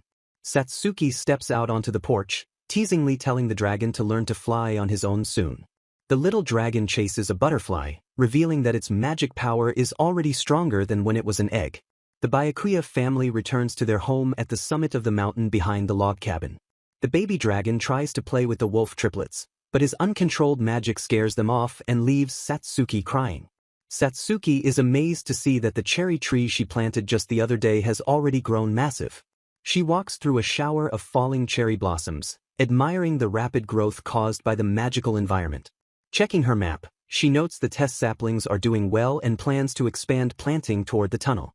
She groans about the high KP cost of leveling up storage and decides to turn the area into an orchard instead. A realization strikes her that planting seeds by hand costs 0 KP compared to using the tablet function. Tears stream down her face as she regrets wasting KP on the road and vows to buy saplings manually from now on. The baby dragon cries for food again, demanding Satsuki's attention immediately. After a good meal, the dragon curls up and falls into a deep, peaceful sleep. Satsuki realizes she needs to go shopping immediately since the voracious dragon has drained her milk supply. She pushes a cart through the store, scheming about which fruits contain seeds she can plant to save money. Her shopping cart is hilariously packed to the brim with cartons of milk. Worried about the summer heat spoiling the milk, she considers buying a refrigerator. Back at the mountain, she manually plants a sapling with a shovel to save her precious KP. She surveys her progress, noting the mandarin, chestnut, and other fruit trees she has planted on both sides of the stream. Satsuki grins with anticipation, imagining how beautiful the area will look once it becomes a proper little orchard. She decides to check on the progress of her other development projects around the log cabin. A giant white wolf appears from the trees as Byakuya greets her with a polite good morning. They discuss the baby dragon sleeping in her bag, acknowledging that his magic power is incredibly potent. Satsuki asks Byakuya to accompany her for a bit, noting that his timing is perfect. Satsuki rides comfortably on Byakuya's back as they traverse the forest, checking her tablet map along the way. She realizes the map only displays the land she bought just as Byakuya announces they are exiting the treeline. The pair emerges from the dense woods to face a breathtaking view of vast plains and distant mountains. Satsuki marvels at the sheer scale of the landscape while Byakuya carries her steadily forward. She asks about other inhabitants, and Byakuya notes he occasionally spots people to the west or north while hunting. Satsuki is visibly moved to confirm that there really are other people living in this world. She laughs with delight, wondering what kind of people they are and expressing a wish to meet them someday. Switching gears, she asks Byakuya to take her to the side opposite the log cabin, and he agrees. Byakuya warns her that the destination is quite far and instructs her to hold on tight. The wolf suddenly launches forward with explosive force, catching Satsuki completely off guard. Byakuya mistakes her terrified stuttering for a complaint and asks if he was moving too slow. Before she can correct him, he accelerates with a sonic boom, tearing across the landscape at breakneck speed. They arrive instantly with a heavy stomp, leaving Satsuki shivering with vertigo on his back. Satsuki buries her face in his fur, gripping him for dear life as he gently calls her name. She continues to shake uncontrollably while Byakuya checks on her, managing only a weak whisper of thanks. Pulling herself together, she apologizes for her state and turns to examine the area they traveled so fast to reach. A dark, ominous forest stretches out below them, contrasting sharply with the bright scenery elsewhere. Satsuki peers into the gloom, noting the murky atmosphere and how unnaturally dark the forest appears. Byakuya explains gravely that the unsettling darkness is caused by a concentration of miasma. Satsuki repeats the word in confusion, and Byakuya confirms the dangerous nature of the phenomenon. He explains that monsters emit the substance, similar to the black viper that once targeted her. Byakuya reveals that the miasma repels spirits, causing the land to wither and die into a barren wasteland. He estimates that under normal circumstances, it would take decades or even centuries for the land to recover. Despite the grim outlook, Satsuki asks to go down and inspect the damage closer, and Byakuya obliges. They stand amidst the dead, gray trees as Satsuki laments how terrible and completely withered everything is. She turns to Byakuya and asks if he thinks her development abilities could restore the area to its former state.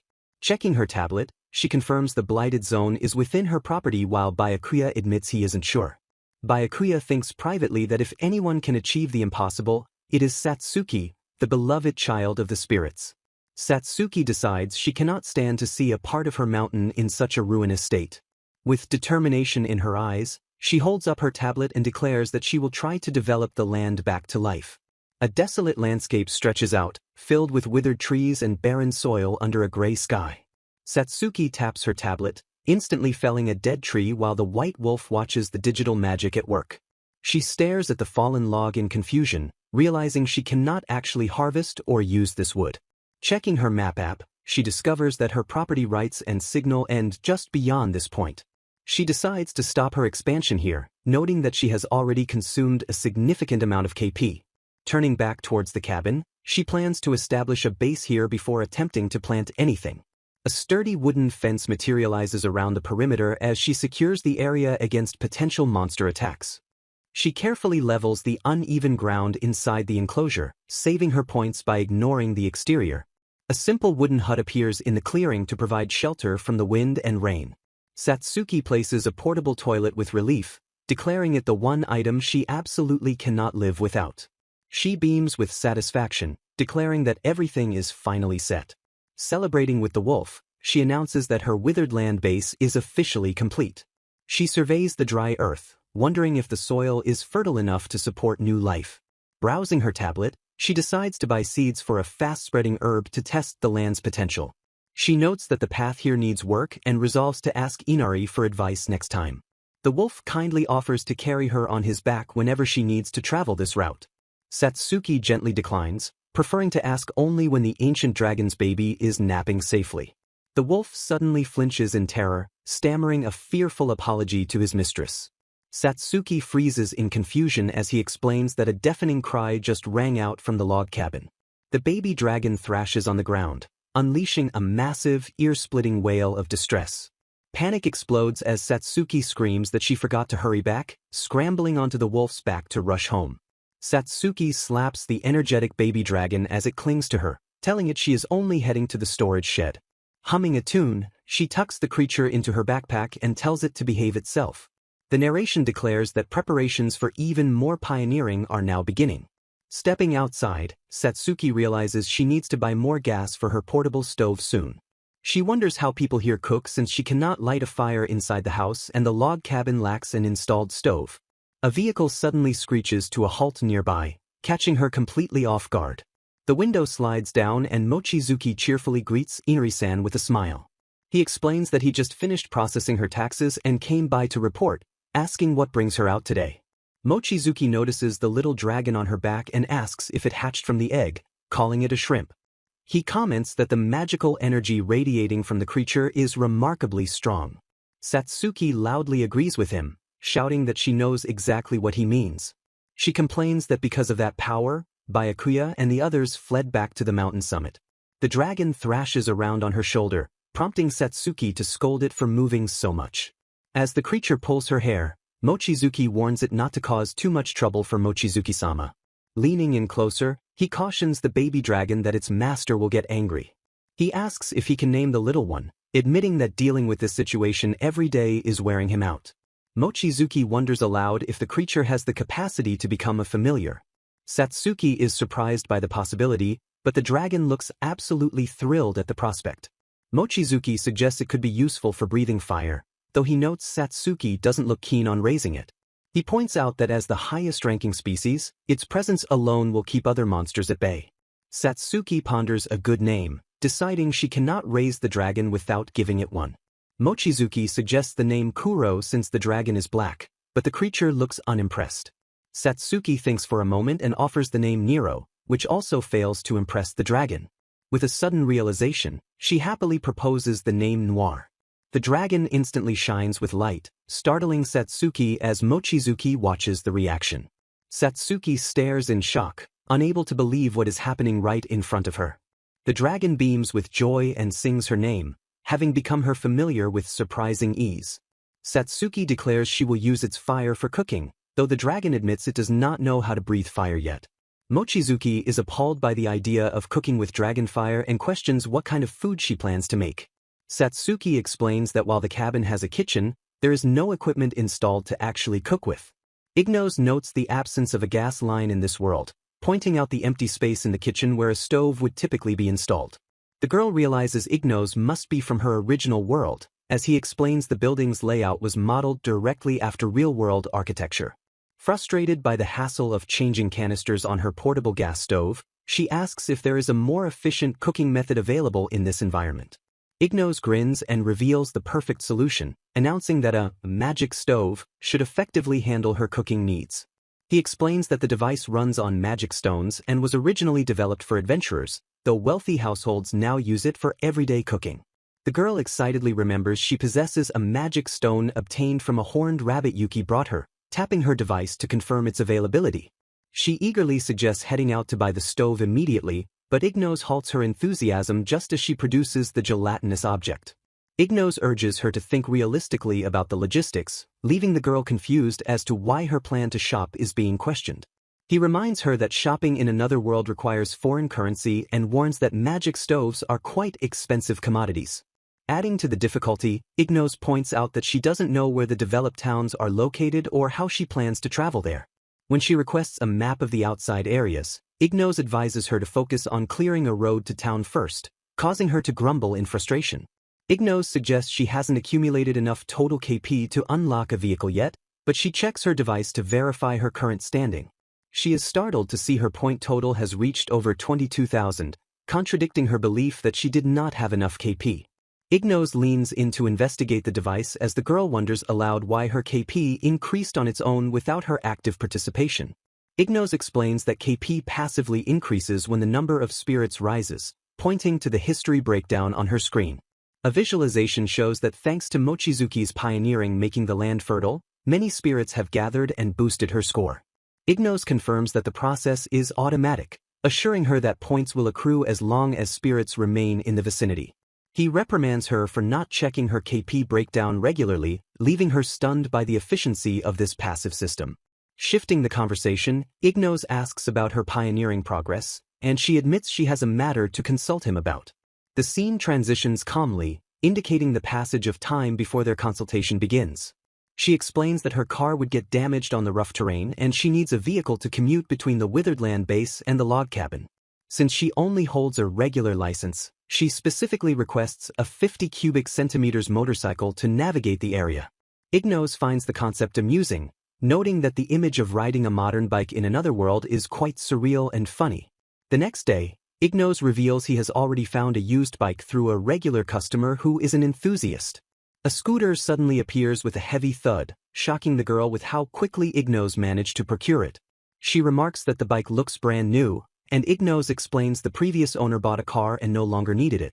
Ignos arranges to deduct the cost from her next paycheck because the seller had no storage space, a deal she accepts with resignation. He then hands over her usual gifts, a large supply of the seeds she had been wanting, which instantly cheers her up.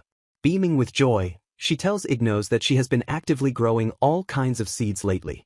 The view pans up to a large, flourishing tree, visually confirming the success of her agricultural endeavors. Satsuki confirms Inari's suspicion, nodding as she verifies that the plum tree indeed grew from a simple pickled plum seed.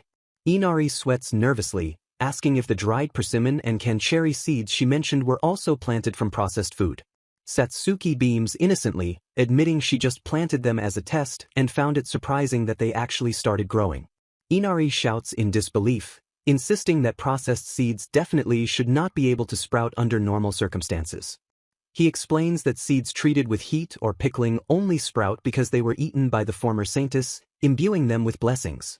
Satsuki laughs awkwardly while scratching her cheek, admitting she did think it was a little strange that they grew. Gazing up at the miraculous trees, she remarks on how truly amazing this other world is. The log cabin stands peacefully in the clearing, nestled against the backdrop of the mountains under a calm sky. Inside the quiet cabin, the baby dragon curls up in a soft dog bed near the fireplace, resting peacefully.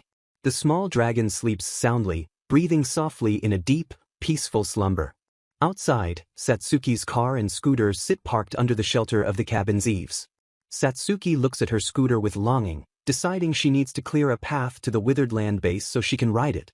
She gets to work with her tablet, using the logging function to cut trees and the destroy command to remove the stumps. A clear, flat path begins to form through the dense forest as she clears the vegetation with magical efficiency. Walking the path, she considers finding items to sell for a magic stove, grateful that the spirits keep generating KP for her. She pauses mid-step, her eyes widening in surprise as the faint sound of giggling reaches her ears. She looks around the empty forest path, trying to locate the source of the mysterious noise. Puzzled, she lifts her visor and wonders aloud if she really just heard laughter in the solitude. The laughter grows louder and distinct, startling her as she realizes she is definitely not hearing things. Glowing orbs of light suddenly pop into existence around her, floating in the air with soft chimes. The mysterious lights dance around the clearing, accompanied by the echoing sounds of playful, disembodied laughter. Satsuki panics as the lights swarm around her, crying out in confusion as she asks what on earth is happening. Strange lights and mysterious laughter surround Satsuki, leaving her bewildered by the sudden phenomenon. The glowing entities rejoice that Satsuki has noticed them, chanting "Beloved child," much to her confusion. They reveals that powerful allies have increased without her noticing to help develop the mountain. Overwhelmed by the cheering lights circling her, Satsuki panics and demands to know what is happening. The lights swarm closer with laughter until Satsuki screams, desperate to understand the chaos unfolding around her. A commanding voice suddenly booms, ordering the entities to knock it off immediately.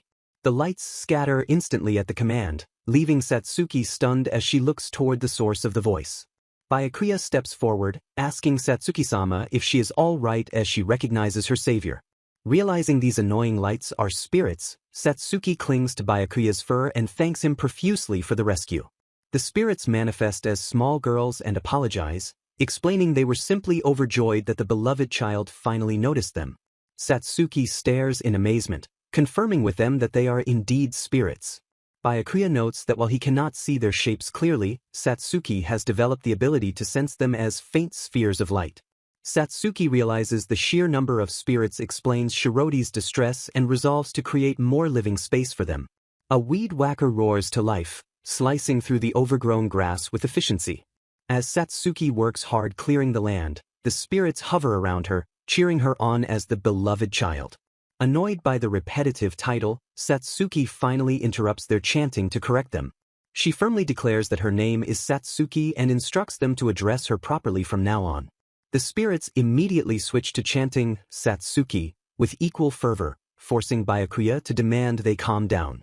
Satsuki stops in her tracks as they arrive at a wooden gate, staring ahead in realization. The group finally reaches their destination, with the spirits cheering, "Hooray!" as Satsuki wipes the sweat from her brow. Exhausted, Satsuki notes she can still feel the miasma in this area, prompting concern from her companion. She suggests they go inside for safety, though Byakuya assures her the area near her is fine. Entering the enclosure, the spirits erupt in joy, declaring the place great as they shine brightly. Satsuki is relieved to discover that a water source was already present, easing her worries about the expansion failing. She watches in awe as water gushes up from the ground, bubbling with life. Realizing this is a pond created via excavation, Satsuki panics and yells for someone to wait. Water spirits emerge from the pond to praise her guts, stubbornly reverting to calling her beloved child, despite her earlier instructions. Satsuki crouches by the water's edge, delighted that the presence of water means she can finally plant crops here. They declares that the withered land-based development project is now starting in earnest. Reflecting on her progress, Satsuki notes that plants are growing normally within the area she leveled using expansion kun.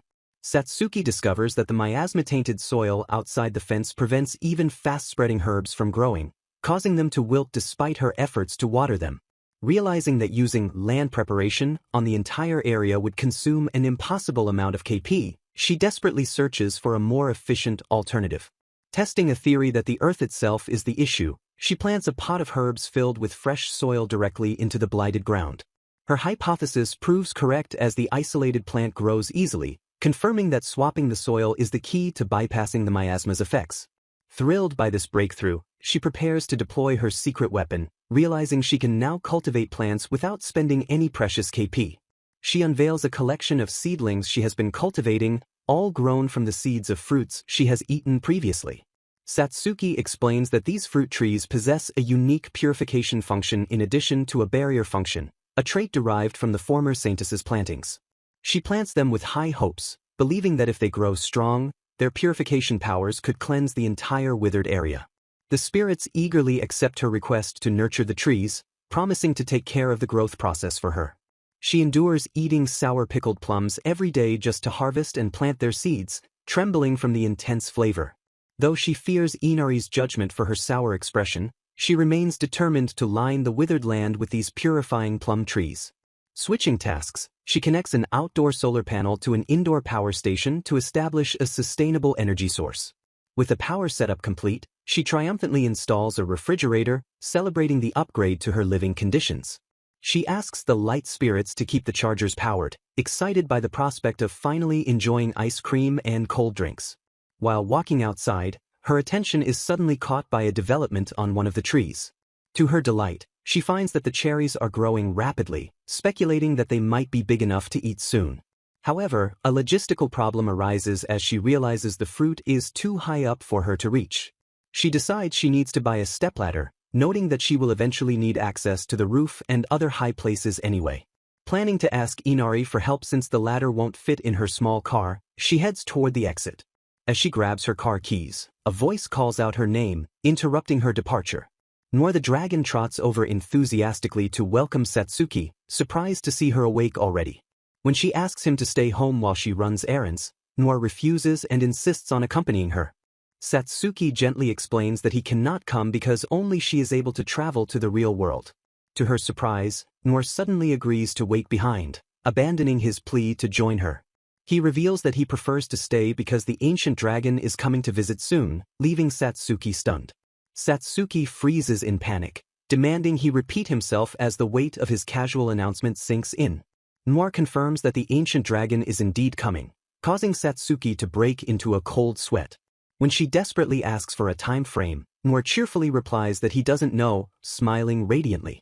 Terrified by the impending arrival of a legendary beast, Satsuki screams Inari's name at the top of her lungs. Inari rushes to quiet her down, scolding her for shouting about the ancient dragon so loudly. Satsuki muses on the massive size of ancient dragons, admitting she wouldn't even be surprised if he showed up. A vision of a Shinkaiju looms in her mind as Inari asks if she has seen the monster movie everyone is talking about. Inari points to the towering beast and casually reveals that the ancient dragon is actually about that size. Terror strikes Satsuki as Inari adds that the dragon has wings and will likely descend from the sky. He reassures her that they can simply have the baby dragon send a message asking its parent to shrink down before visiting. Satsuki is stunned to learn the dragon can change size. while Inari laughs that such a feat is easy for an ancient dragon. He teases her that her magical farming makes her an absurd saintess, though she argues that his existence is just as crazy. Satsuki asks for a stepladder, and Inari agrees to help while planning to send his familiar Noir to deliver the message. Realizing the ladder won't fit in her compact car, Inari kindly offers to go and transport it for her. Satsuki hesitates due to lack of funds, but Inari suggests that a light truck would be a wise investment for her future work. He offers to hunt for a cheap second-hand truck and even proposes an installment plan to make it affordable. Eyes sparkling, Satsuki pumps her fist and begs him to do it, sealing the deal with a cheerful agreement. A peaceful silence surrounds the log cabin, where Satsuki's vehicles sit ready for her next move. Satsuki revs her new scooter, tearing down the forest path with a cloud of dust trailing behind her. She rides with a bright smile, enjoying the freedom of the open air on her way to work. The scooter rolls through the gates of the withered land base as she arrives to check on her expansion. She steps off the bike in the enclosure, surveying the patch of land she has claimed from the wilderness. Satisfaction fills her as she confirms that the plants inside the base are taking root and growing well. She notes the growth is slower than at the cabin, deducing that fewer spirits inhabit this desolate area. With a final pat of the soil, she finishes planting a new tree, hoping it will thrive in the barren earth. Satsuki gazes out at the desolate landscape, marking the edge where her territory ends and the wild begins. She grins, imagining a future lined with magnificent plum trees that would even shock Inari with their growth. A sinister man lurks behind a tree, his intense gaze fixed silently on the unsuspecting woman. Satsuki turns her back to the danger, deciding it is time to head home after a productive day. As she walks away absorbed in her tablet, the stranger steps from the shadows, watching her every move with predatory focus. Satsuki plans to divert pond water and checks her map, noting she has planted plum saplings all the way to the edge of the property, but loses signal just as something appears. She looks up in confusion, startled by the sudden presence in front of her. A rough, savage-looking man stands menacingly in the clearing, staring her down. The narration proclaims this the greatest crisis of her otherworldly life as she stands up to protect the mountain. Satsuki breathes heavily, panic setting in as the tension rises. Terrified by his angry expression and unintelligible language, she screams internally that she cannot understand a single word he is saying. The man bellows furiously, and Satsuki knows with absolute certainty that she cannot get caught by him. She sprints toward the gate, desperately yelling for him not to come her way. Reaching her scooter, she frantically turns the key to start the engine. Haku and Yuki burst onto the scene to defend her, and Satsuki realizes with relief that the man has stopped chasing her. The wolves growl as Satsuki explains that a weird guy was chasing her but has suddenly disappeared. They spot the intruder standing high up on a rock, unable to move forward. Haku reveals that the trees Satsuki planted for purification have accidentally formed a barrier that prevents the man from entering. Furious, the stranger pounds his fists violently against the invisible wall, trying to break in. Haku and Yuki prepare to drive him off as he continues his attempt to break through the barrier. The man suddenly dashes away, prompting Satsuki to shout after him in surprise. The wolves consider chasing him down but decide they cannot leave Satsuki alone. Overwhelmed with relief, Satsuki hugs her companions and thanks them for saving her. While the wolves boast that driving off such a foe is easy, Satsuki remains unsettled that someone came around there at all. Yuki mentions that their father said the nearest settlement is far away and no people live nearby. With no idea who the intruder was, Satsuki is left wondering about his identity. She asks Haku and Yuki to walk her back to the log cabin, still shaken by the encounter. The log cabin sits quietly under the starry night sky as Satsuki returns to safety. Inside, Satsuki swipes through her tablet while Noir sleeps soundly by the hearth. She wonders if the savage-looking man is typical for this world, recalling that magic stoves are only sold in big towns. Realizing the danger, she decides she must come up with a countermeasure since he was trying to break the barrier. Noir wakes up and asks what is wrong, and Satsuki explains she is thinking about how to protect the mountain. The baby dragon confidently tells her to leave it to him, assuring her that with him there, it will be fine. Satsuki checks her map and realizes the path to the withered land base has nothing planted, leaving it unprotected without a barrier. She considers building a wood fence as an easy barrier but worries she lacks enough lumber, KP, and saplings. Satsuki searches her interface for a fencing solution that is economical with both wood and KP, hoping to find something suitable for her needs. She selects a wood fence and places it onto the ground, the structure appearing instantly with a soft sound. Checking the details, she confirms that this garden fence, built by the former Saintess, has a barrier function and is low cost. She outlines her plan to fence the area around the log cabin first and then extend the barrier along the path to the withered land base. Satsuki proceeds with the installation, placing fence sections one after another along the forest boundary. She successfully completes the enclosure leading up to the withered land base, securing the perimeter. Anxiety grips her as she peeks through the door, worrying that the strange man from before might return. Byakuya suddenly appears behind her, causing Satsuki to jolt in fright before he apologizes for startling her. He asks if she is alright, explaining that he heard about the previous day's events from Haku and Yuki. Satsuki admits she was terrified, describing how a man in tattered clothes suddenly yelled and chased her. Byakuya decides to send Haku and Yuki to accompany her from tomorrow, and Satsuki proposes fencing the entire mountain for safety. Grateful for his thoughtfulness, Satsuki hugs Byakuya, acknowledging that he knew she felt uneasy being alone. He advises her not to be reckless and promises to investigate the suspicious man himself. Noting that the sun is about to set, Byakuya suggests they head back to the cabin. As they walk, Byakuya silently wonders about the nature of a human who would choose to come to such a desolate place. The scene shifts to Satsuki continuing her work, placing more fence posts along the mountain slope. She mutters to herself, trying to build confidence that she could chase off any intruders on her own. Though she boasts she would beat them up, she quickly concedes that safety is a priority in case there is a whole group. Accompanied by her wolf guardians, she steadily continues the task of installing the barrier fences along the path. She pauses to check her progress on the tablet, estimating that she has covered about halfway. Sensing a shift in the weather, she suggests to the animals that they should call it a day and go home. A deep rumble of thunder confirms her instincts, signaling that a storm is approaching rapidly. The next day brings a torrential downpour, trapping Satsuki and Noir inside the log cabin. Since the heavy rain makes fencing impossible, Satsuki suggests they take a nap to pass the time. Noir suddenly perks up at a sound, alerting Satsuki to something happening outside the window. Inari pulls up in his car through the driving rain, shouting a cheerful and loud good morning. Satsuki rushes to bring a towel for Inari, who enters the cabin soaking wet and sits at the table with Noir. He laughs off the soaking he got from the unexpected downpour and mentions he brought the stepladder she asked for. Satsuki thanks him profusely for his help, while Inari modestly brushes it off and pivots to another topic. He excitedly reveals that he found a really good light truck and asks if she wants to go see it right now. Inari flashes a charming smile, urging Satsuki to snap up the truck deal quickly and not worry about the budget. The scene shifts to the real world as Inari drives his SUV down a scenic mountain road.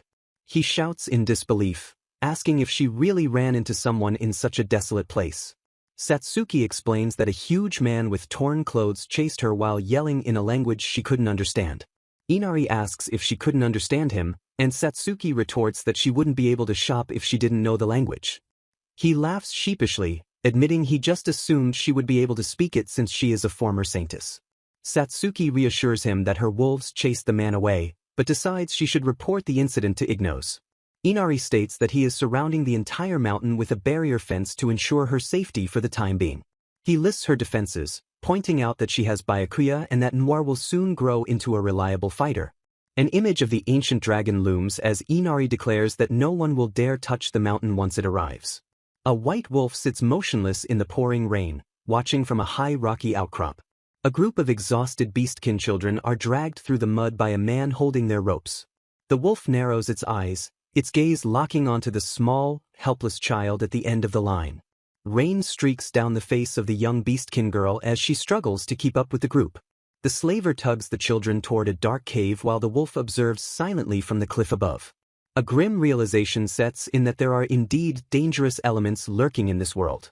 Ignos laughs uncontrollably at the mess caused by the girl forgetting the language after reincarnating.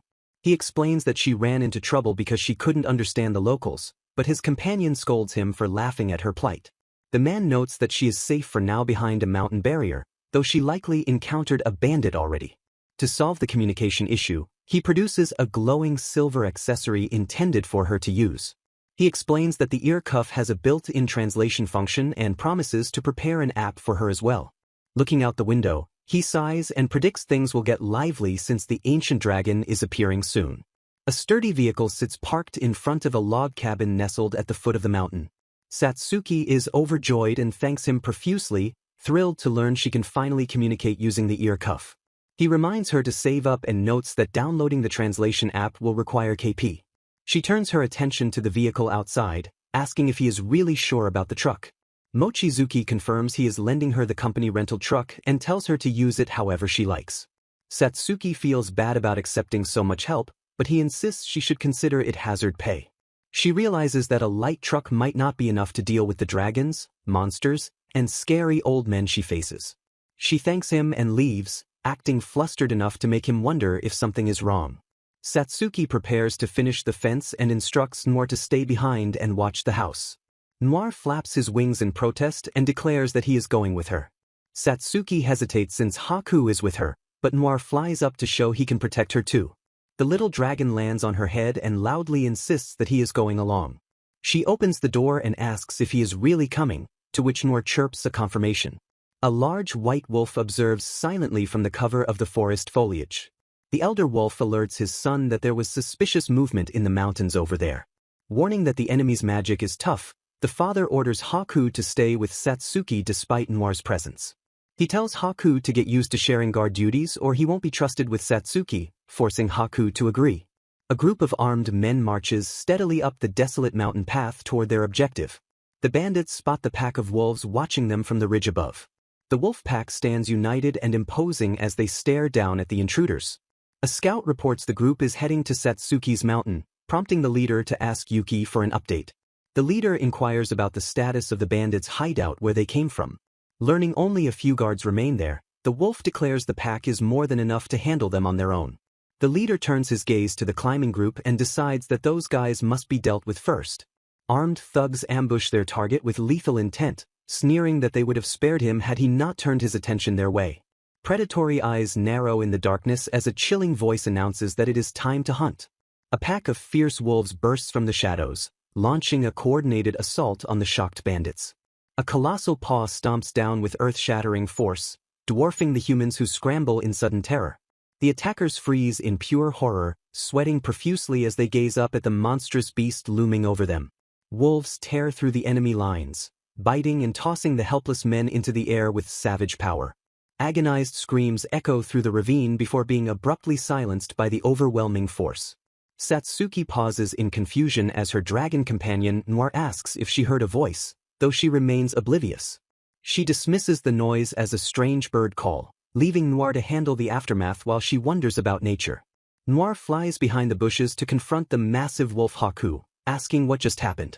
The dragon scolds the pack for the awful screaming and orders them to tell Byakuya to clean up the blood smell, noting that Satsuki almost noticed the slaughter due to the slow sound suppression. The massive wolf looks visibly sheepish under the reprimand as Noir accepts the apology and agrees to pass the message along. Satsuki smiles at her tablet, thinking her pet is just being playful, while Noir hurriedly flies back to join her. A massive tail quickly retracts behind the wooden fence to avoid detection as the beast hides. Satsuki cheers with Noir, celebrating the completion of the fence installation with a happy dance.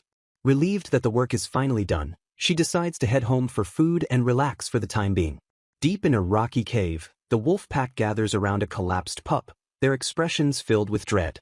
The father wolf desperately tries to rouse his son, shouting for him to pull himself together as the pup breathes shallowly.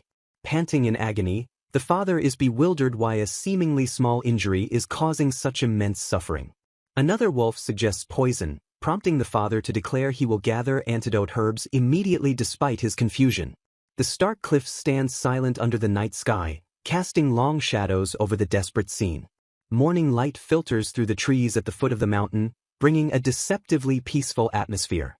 Satsuki gasps in delight, calling Noir over to see the abundance of blueberries growing in the forest. She stares in awe at the fruit, shocked that blueberries can grow to such an enormous size. Eager to make use of the bounty, she decides to harvest them immediately, planning to turn the giant fruit into delicious blueberry jam. She happily plucks the giant berries from the branches, humming as she works. After filling a bag, she taps her tablet to store it away, making the harvest vanish instantly into her inventory. Recalling the plum trees are also fruiting, she scolds Noir for snacking on the harvest and demands he help her. Beaming with joy about their enriching diet of jams and syrups, she moves on to check the condition of the mulberries. As she admires the ripened fruit, the desperate father wolf sprints across the ridge behind her, racing against time to save his pup. Byakuya bursts onto the scene with a desperate roar, begging Satsuki to lend them her help immediately. He reveals the terrifying news that Yuki's mate has been critically injured, leaving Satsuki stunned by the sudden emergency. Satsuki stands frozen in shock, repeating the words as her mind races to process the existence of Yuki's mate. Snapping into action, she promises to get ready instantly while Byakuya urges her to hurry before it is too late. Arriving at the scene, Satsuki rushes to Yuki's side, asking frantically if everything is all right with the pack.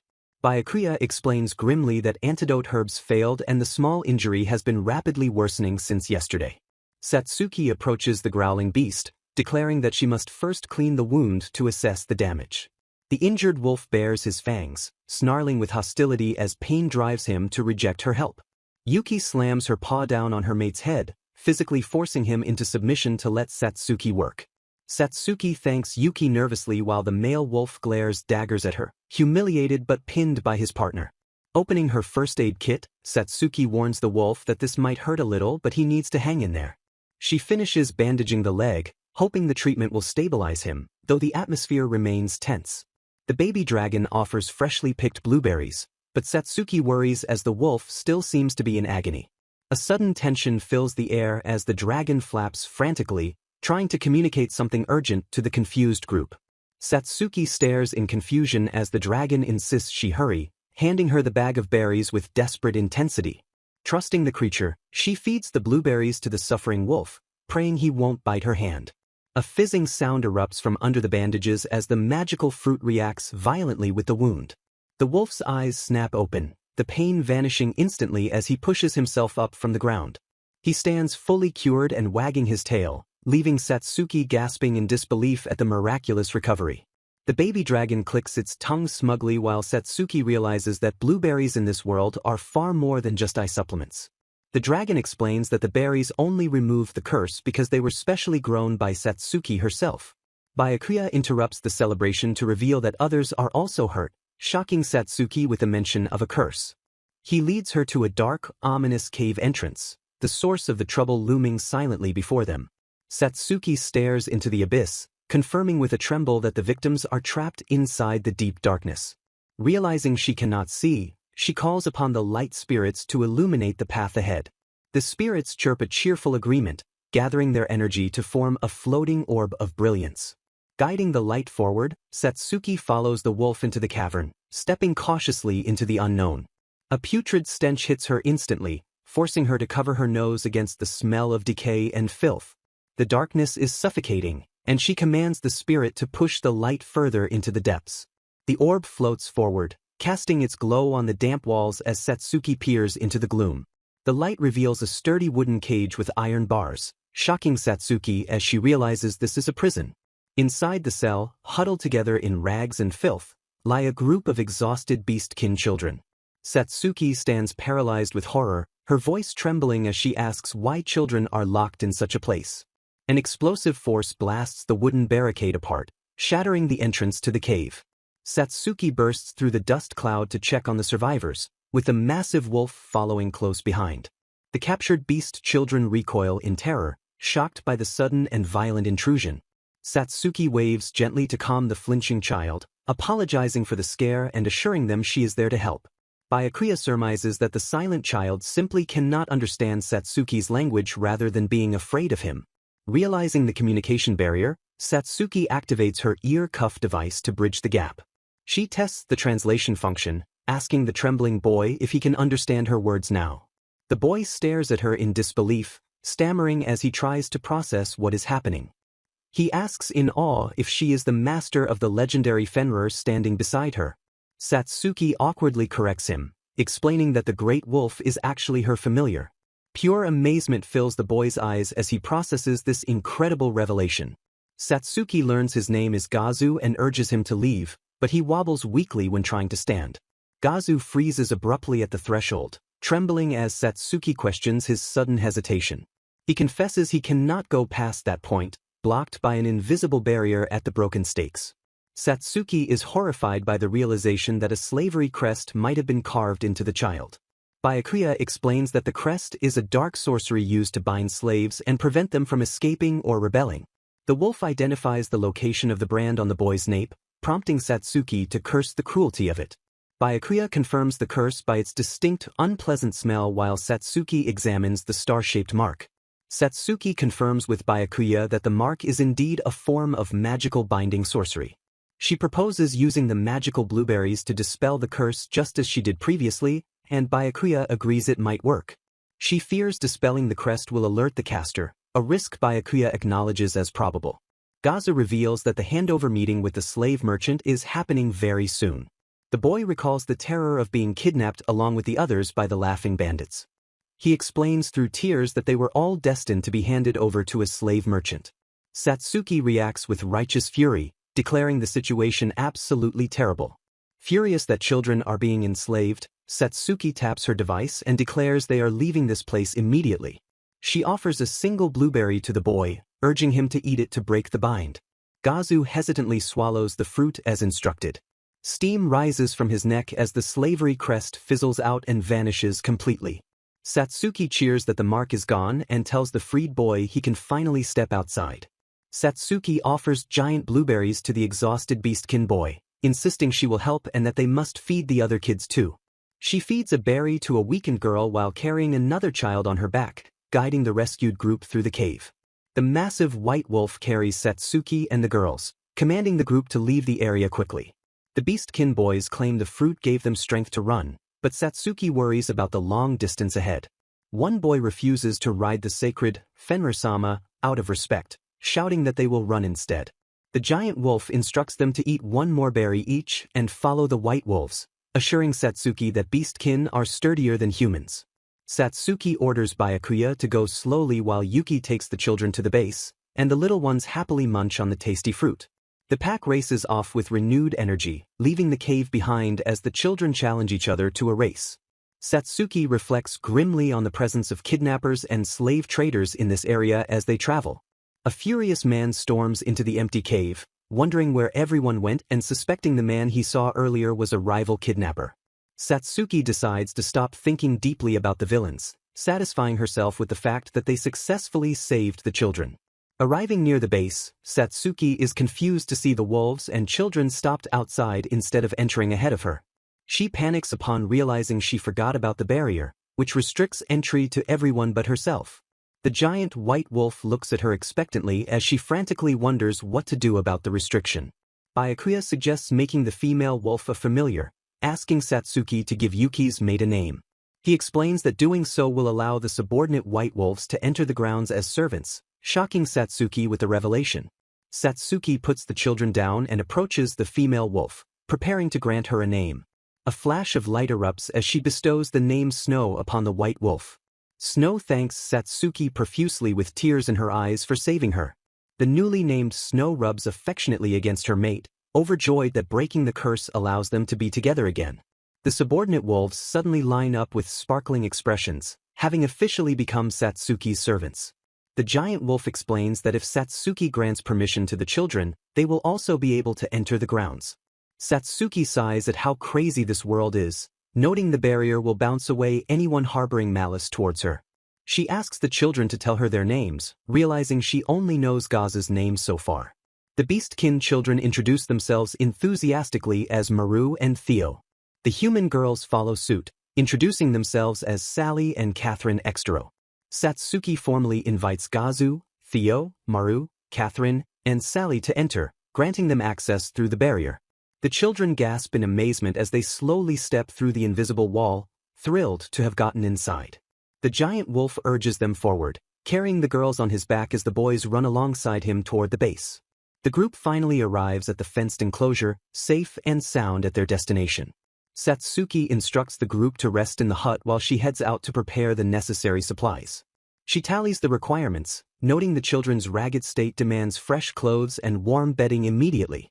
A sudden inspiration strikes as she decides to transport the entire bathhouse to wash away the filth of their captivity. She climbs onto Byakuya's back, commanding him to take her to the log cabin for the retrieval. The massive bathhouse crashes down next to the hut, summoned instantly by her magic to serve the weary group. Satsuki announces that the girls will bathe first, ushering them into the steaming water to wash away their trauma. She scrubs the grime from their hair, turning the chore into a playful moment of gentle care. Counting aloud, she teaches them to soak up to their shoulders, ensuring they warm their bodies thoroughly. She dries them off and dresses them in oversized t-shirts, transforming them into clean, comfortable children. Satsuki calls for the boys, who burst from the room with wild energy for their turn in the tub. Water explodes everywhere as the boys dive in, turning the bath into a chaotic, splashing war zone. Panic rises as she screams at them not to swim in the tub while they splash uncontrollably like wild animals. One boy tries to eat the soap suds, forcing Satsuki to intervene frantically before he swallows the bubbles. Satsuki slumps over, panting heavily and completely drained by the desperate battle to clean the rowdy boys. Peace finally returns as the clean children sleep soundly in their new beds, safe and warm at last. She collapses against Byakuya's fur, muttering a tired apology as exhaustion finally claims her. Satsuki enjoys a peaceful breakfast of cereal and blueberries, noting that it has been a while since they had such a quiet morning. Noir flies around excitedly, demanding that he wants some blueberries too, and Satsuki relents to his energetic request. She apologizes for returning late yesterday and asks if he was okay watching the kids by himself, to which he replies that it couldn't be helped. Satsuki is surprised by Noir's sudden composure and asks if he grew up while she was away, noting how well-behaved he has become.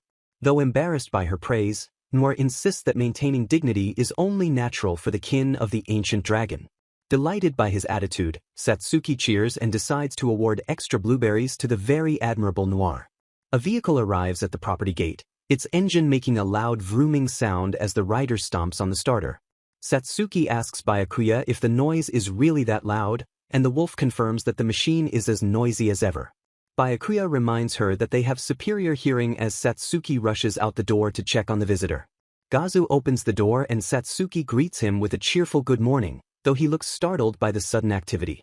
She asks the boy if everyone is already awake, noting that the girls still seem to be asleep.